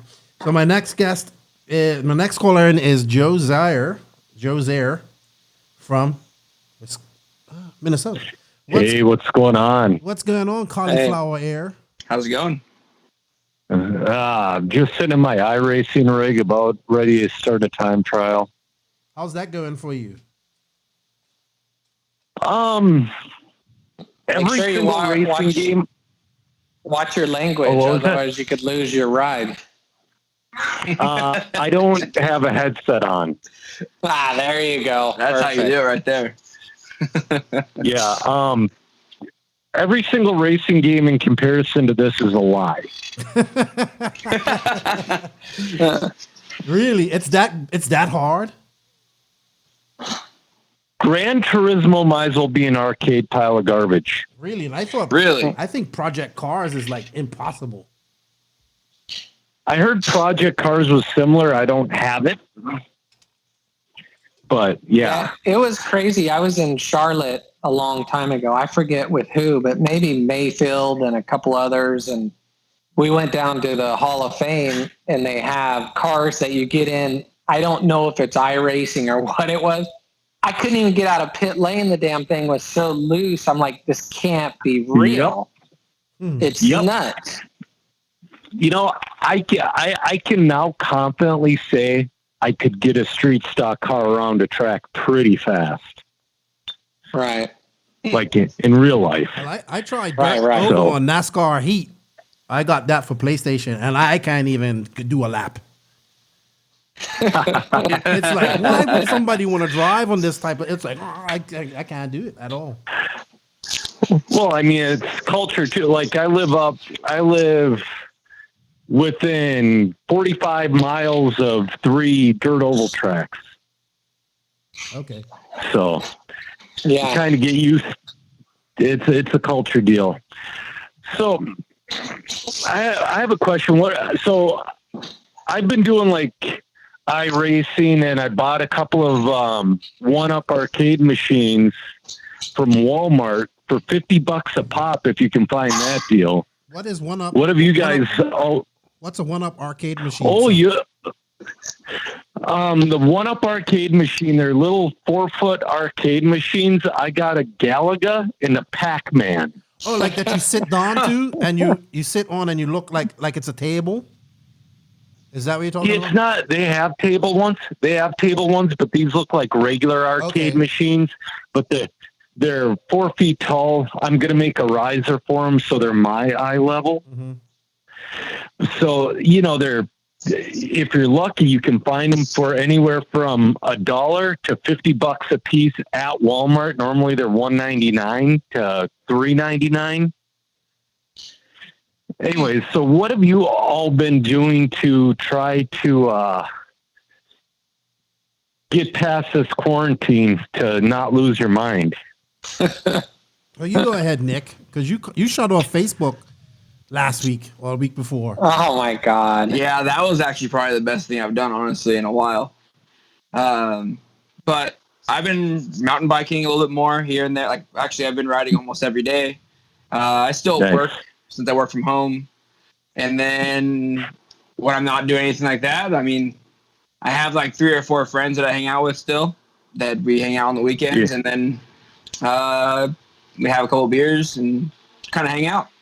But other than that, just kind of stay at home, play video games, or ride a mountain bike when I'm not working.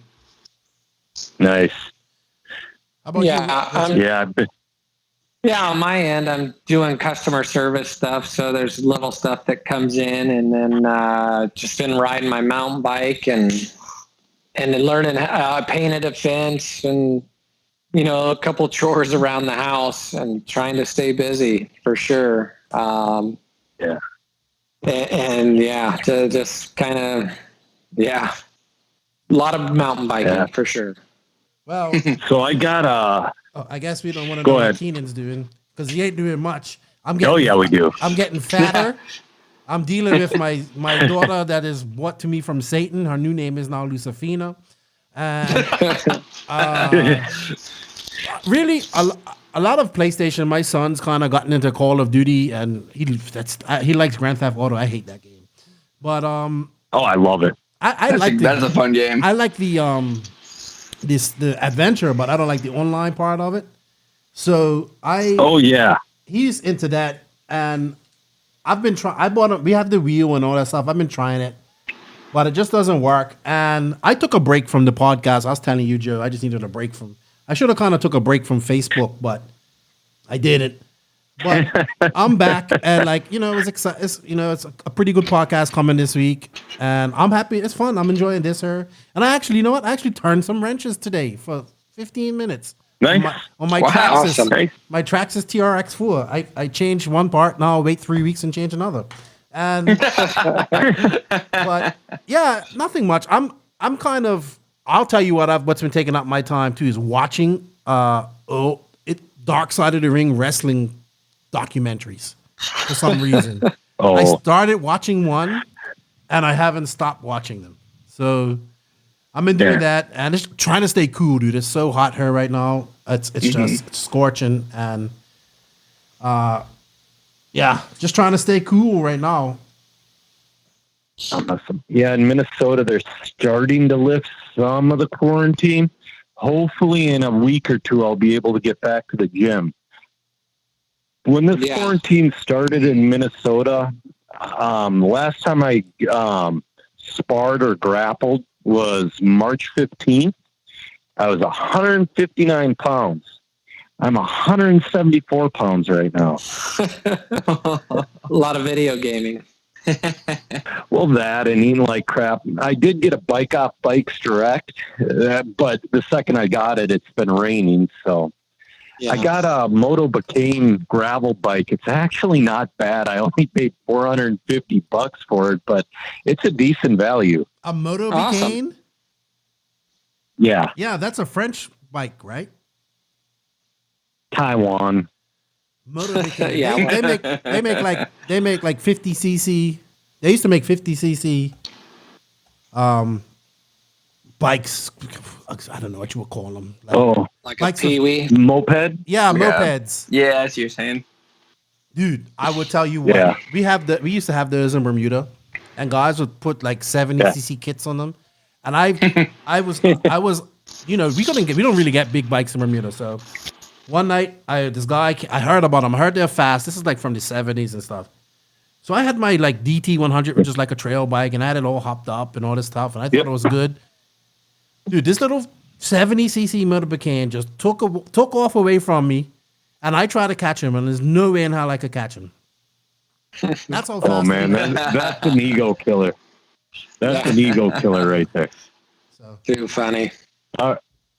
All right. Well, I suppose I'll let you guys go. You might have some more callers. Yeah, but we don't have anybody right now. But I am going to say, if you guys want to call in, dial 424-414-6672. If you have some questions on Facebook, ask them. I'll try to see them. I'm juggling a lot of things there. But we have Richard Saxton. We have Wally Builds. Joe, do you have anything else to talk about? Joe from Round Out of Talent. This is hard. Yeah, this is hard to drive and talk on the phone at the same time. It's actually interesting. Now all you need is a beer. Now all you need is a beer, and you'd be dialed in. And you'd be Well, I'll tell you what, when you hit the wall, the force feedback's so strong. When you hit the wall, you cannot hold the wheel. Really? Yeah, I saw one of the guys. I think it was one of the Taylor brothers. They flipped their simulator or something. It fell over because it crashed. Yep. Wow. Oh, yeah, no, for sure. There's some direct drive ones, some Fanatec ones that are like $1,300 wheels that if you drive it, you have to have your thumbs on the outside of the wheel because it will break your thumbs. Yeah. That's impressive. So, yeah, they're fun. All right, well, I'm going to let you guys fly here. I'm going to get to some racing before the wife gets angry. Cool. All right, Joe. Thanks for calling in, dude. Talk to you later on. We'll talk to you guys later. All right. Sounds good. See you later. Bye-bye. I think Jackson Brunson was trying to figure out how to call in. I think he's calling right now. The Ginger Ninja is calling. Oh, boy. Let's see what the Ginger Ninja wants. Hello, you've reached Domino's. What? You've reached Domino's. I'm playing COD with a little buddy right now. We're losing. I need some words. Is he getting shot again? Well, actually, he's carrying the team right now. What? He's right. Who the hell's little buddy? That's Spencer. Oh, so okay. LB. Where are you? Where are you in Ginger Ninja? I'm at home. Okay. Are you playing PS4 or Xbox? Online. PS4. Yeah. I'll add you. Is your name Ginger Ninja? Now it's Beaker. What's going on, Jackson? Sorry, what? You called us up to play COD with Spencer. He should tell Spencer to call in. Nah. What's up? What have you been up to with no RC going on? Just playing COD? I've been running. All right, so some He's tracks in are open Florida. up there in Georgia. Well, I go run like privately. Right. Like I can just go like when nobody's there and run. You have it like that. Jesus. Ah, look at you all special and stuff.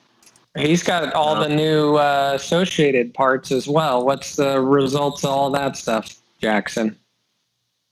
It's the new magic car. Is it really?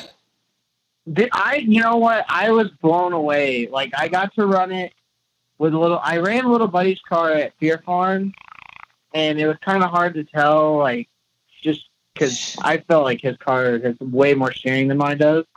But I put him on my car to do. I ran a bunch with the parts on my car. I finally sent them back to Kurt today. But yeah, I mean, it's awesome. I've learned a lot, tried a bunch of things. I got to read all that. I am impressed with you, though, Jackson. I say that a lot on the podcast, and I've said it to you. You're definitely putting in a lot of work, and you're starting to get some results. So they're talking about AMS maybe next month. So I'm guessing you'll be there. Yeah, I mean, if we can race, I'll be there.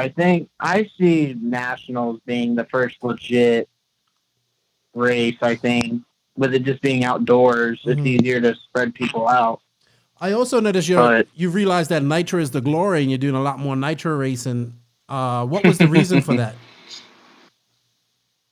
I don't have a 10-scale track near me. It's just easier to run 8-scale. No, it's just better anyway. So what are you talking about? No, his program is pretty on point. He puts out a lot of effort. I mean, he's there by himself and has to rely on myself and Brent, and that's tough as well, you know. So he does a good job, man. I mean, he's put out a lot of effort. And then him and Spencer kind of train together, and that's a positive. So they can kind of feed off of each other and test things out. So that's a pretty cool dynamic. Yeah, it's definitely paying off for you. That's for sure. Yeah, I think so. I think just keeping a positive attitude about everything and going into each weekend fresh and clean slate gets the job done. For sure. Well, you're on her. You might as well. We got a Facebook question from Zach Ryan, all the way down in Australia. He wants to know, what's our thoughts on what we can do to create a cheaper entry level class, kind of like how the 10-scale gas truck was back in the day, to help bring new people into the hobby instead of just jumping straight into 8-scale buggy. It's a turnoff due to price. What are you guys' thoughts on that? You go ahead, Jackson. What do you think? I think maybe creating a lower budget nitro engine. I'm assuming we're talking about nitro. No, I think anything. We can say anything. Let's say any class. I think just an RTR, like if we had the new RC8 C3.2 coming out soon. I think if we, obviously it's easier said than done, but I think if we had an RTR available for people with just, not race ready equipment, but just equipment that, you can get around the track, learn the ropes and have some fun with your buds. I think that'd be something that could be explored in the future. I think that could help. I think something along with that. I mean, the thing about 8-scale is, I mean, not a lot of us racers don't really kind of take it for granted, but I mean, I've like looked at some of the orders I put at JC and kind of looked at like what it'd be MSRP. That's a lot of money. Like I think the tires cost a lot too. Yeah, well, we're having to bring so many tires to all these races. Yeah, go ahead, Wally. You was gonna say something. I like the idea that Jackson has, but I think that the first thing you want to do is get them to the track. So I'm thinking maybe it would be better to do like an RTR e-buggy, because when you start with a nitro, even if it's a simple engine, it's the new customer isn't going to know how to tune that thing, and they're going to get discouraged really quickly, and that's just going to sit on the shelf. So if you give them an e-buggy, they can kind of get to the track and kind of feel it out, and then once they learn the ropes about driving, then they can make that switch to the nitro, and then they'll have a little bit more of an easier transition rather than just jumping straight into a nitro car right away. How about you, King? Yeah, that's what I was kind of saying. Like after I kind of thought about the nitro, I figured probably the RTR e-buggy would be pretty dialed. How about you, King? What do you think? Oh man, it's all been done before. It's just it's really tough to know what would be the magical. I think spec tires like RCGP did. I thought that was awesome. Mm-hmm. I like Wally's idea with the e-buggy. Nitro is a little more complicated. And then it starts at the club level. If, the club level is really good, and it's just hard to say. I mean, 10 scale would be the prime example of it not working because there really isn't anything. I mean, the sad thing is back in the day, a lot of my coworkers and I would go to OCRC and race short course trucks. And those were fun, but of course, when you start racing, you want to try and make it better and better. And then the bodies are lightweight and they're cut out and they're vented, and then the tires and then prep.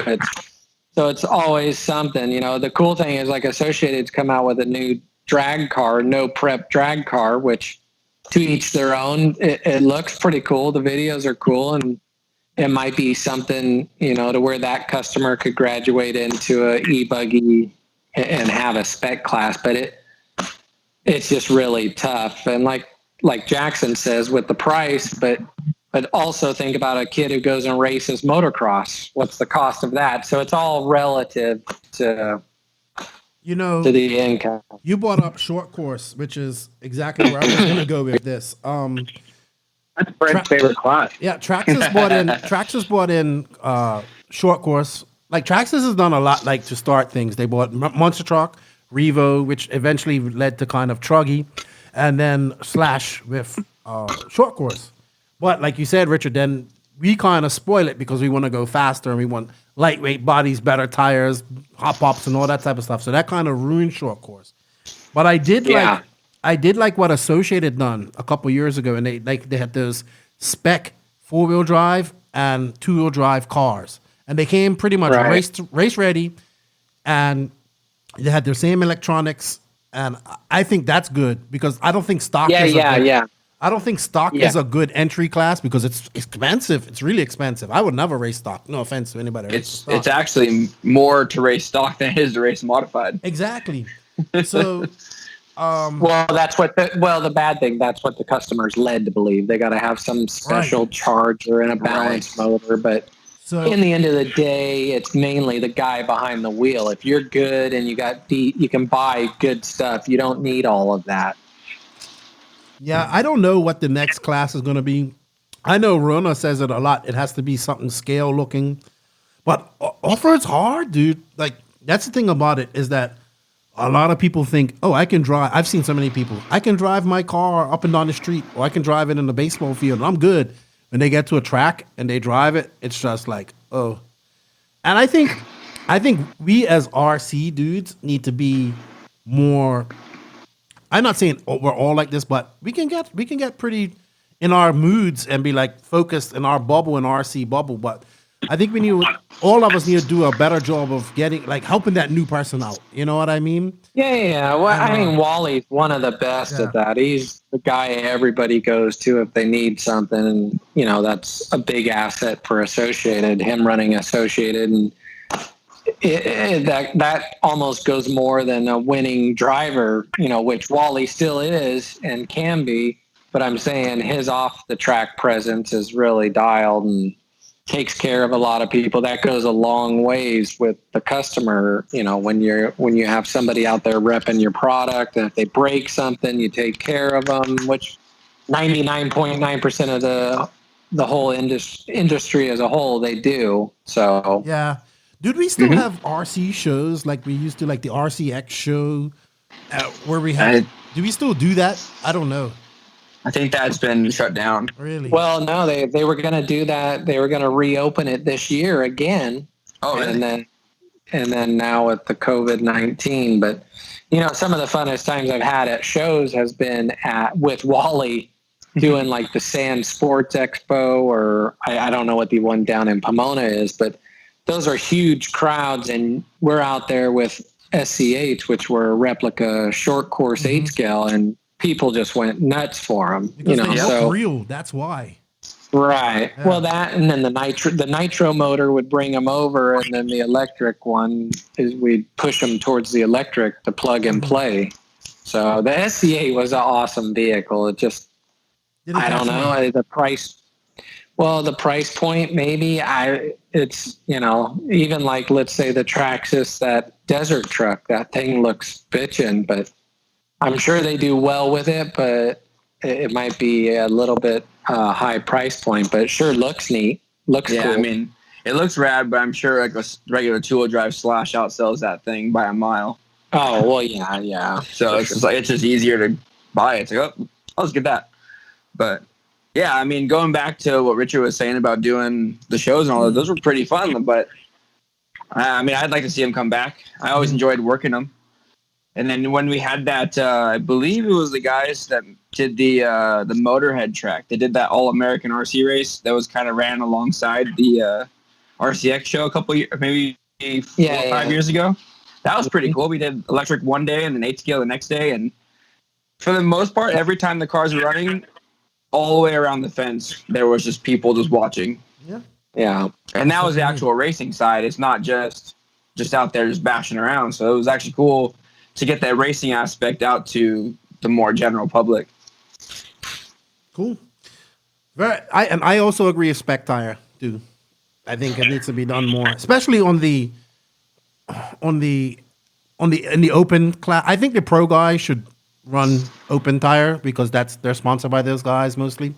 But definitely in the lower classes, a spec tire class, even a spec tire class would do good. I know they did one recently at the NCT. And it would just take a little bit of effort from the track to get all the manufacturers for tires to just say, here's what we allow for a spec tire, fast race or hot race, AKA Pro Line, J Concepts. I'm sure I'm missing a few, but I think if the track put in a little bit of effort, it would say, hey, here's what you got.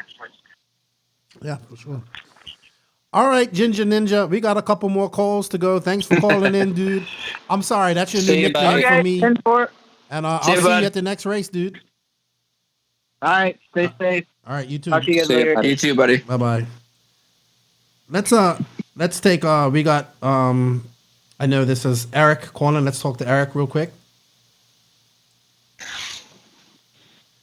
What's going on, Eric? Hey, what's up? How you guys doing? We are all Pretty right. good. How are you, bud? I'm good. It's this is my bro. This is Eric. My boy. Yeah, from What's up, man? How you doing? Yeah, RC man. Yep. How you doing? Good, buddy. How about you? Oh, I'm good. I got a couple of questions. I know you told right. What do you like better? Nitro or electric? Go ahead, Wally. No, we already tell him our answer. He's asking you, Richard. Yeah, he's asking you. Richard. You're asking. Oh, okay, what do I like? I like nitro better. Just the longer mains. Nitro. Yeah. Man, nitro too hard. Yeah. Well, see that you're one less guy that I would have to race against. It's easier for the old Man, man. if you come out here, I take that on. Man, I king you. Yeah, you'd smoke me. I'd be in the almost over 50 class. Yeah. Do you know that I had that team it's Thursday to truck, and you know the drive set the middle one that slides out and in. Do you guys even make that truck anymore? No. Wally would know. I don't think so. I think all the 4-wheel drive short courses have been discontinued. Yeah, because I liked that truck. It was the bomb. I know you liked it. You sent me a bunch of photos of it. But the drive set kept popping out of the ball cup. So yeah, Eric, that was always. I have a question before we go, because we have a couple more callers on the line. Who's your favorite driver? Me. Yeah. Yeah. That's a good answer. I would have. There it is. I was going to bet my paycheck that he was going to say Ty Tessman. Is Ty Tessman your favorite driver? Man, I can take that Caitlin down. He's okay. All right. He's okay, but I'm more better than him. Okay. Well, hopefully I get to come see you one day when I come up to Washington one day and hang out with you. Me and Wally. Yep. Yeah. You better come up, man. Yeah, I'm going to try for sure. I want to come up there and drink some White Claws with the Pacific Northwest guys. I heard they like White Claws. Oh, man. Oh, yeah. No, it's all about Mac and Jacks. I know. I had some of that. All It's right, actually then. pretty sweet. All right. I just need to go and say hi, all right? Thanks for calling in, Eric. Talk to you later, right? Check Stay you safe. later. Okay, man. Bye, buddy. All right, thank you. Bye. Bye-bye. Bye. Man, everybody knows Eric. Oh, he's Yeah. he's the man. RC man. Let's talk. I think this is Cody. Let's see. Oh, hold on. Come on, janky internet. There we go. What's going on? Welcome to the hotline. Who am I talking with? This is Cody. What's going on, guys? Cody, How's it going? Does he have STP or FTP? No, this is Cody. It says you're from Phoenix, New Mexico. There's a Phoenix in New Mexico? He's gonna. Available. No, I live in Artesia, New Mexico. I don't know. It says your call ID says Phoenix, New Mexico. Yeah. Okay. What's up, man? How you doing? It's got the virus. It's got the coronavirus, I think. I had a few questions. I thought I'd call you in real quick and get some of your guys' opinion on something. Sounds good. Go ahead. So let's take the new car that Associated's doing, or any new setup that everybody's doing, going to a narrow pivot. Okay. It's going to, on like a loose track condition, and if you took a narrow pivot versus a wider pivot with a shorter arm and wider hex compared to a narrow pivot with a longer arm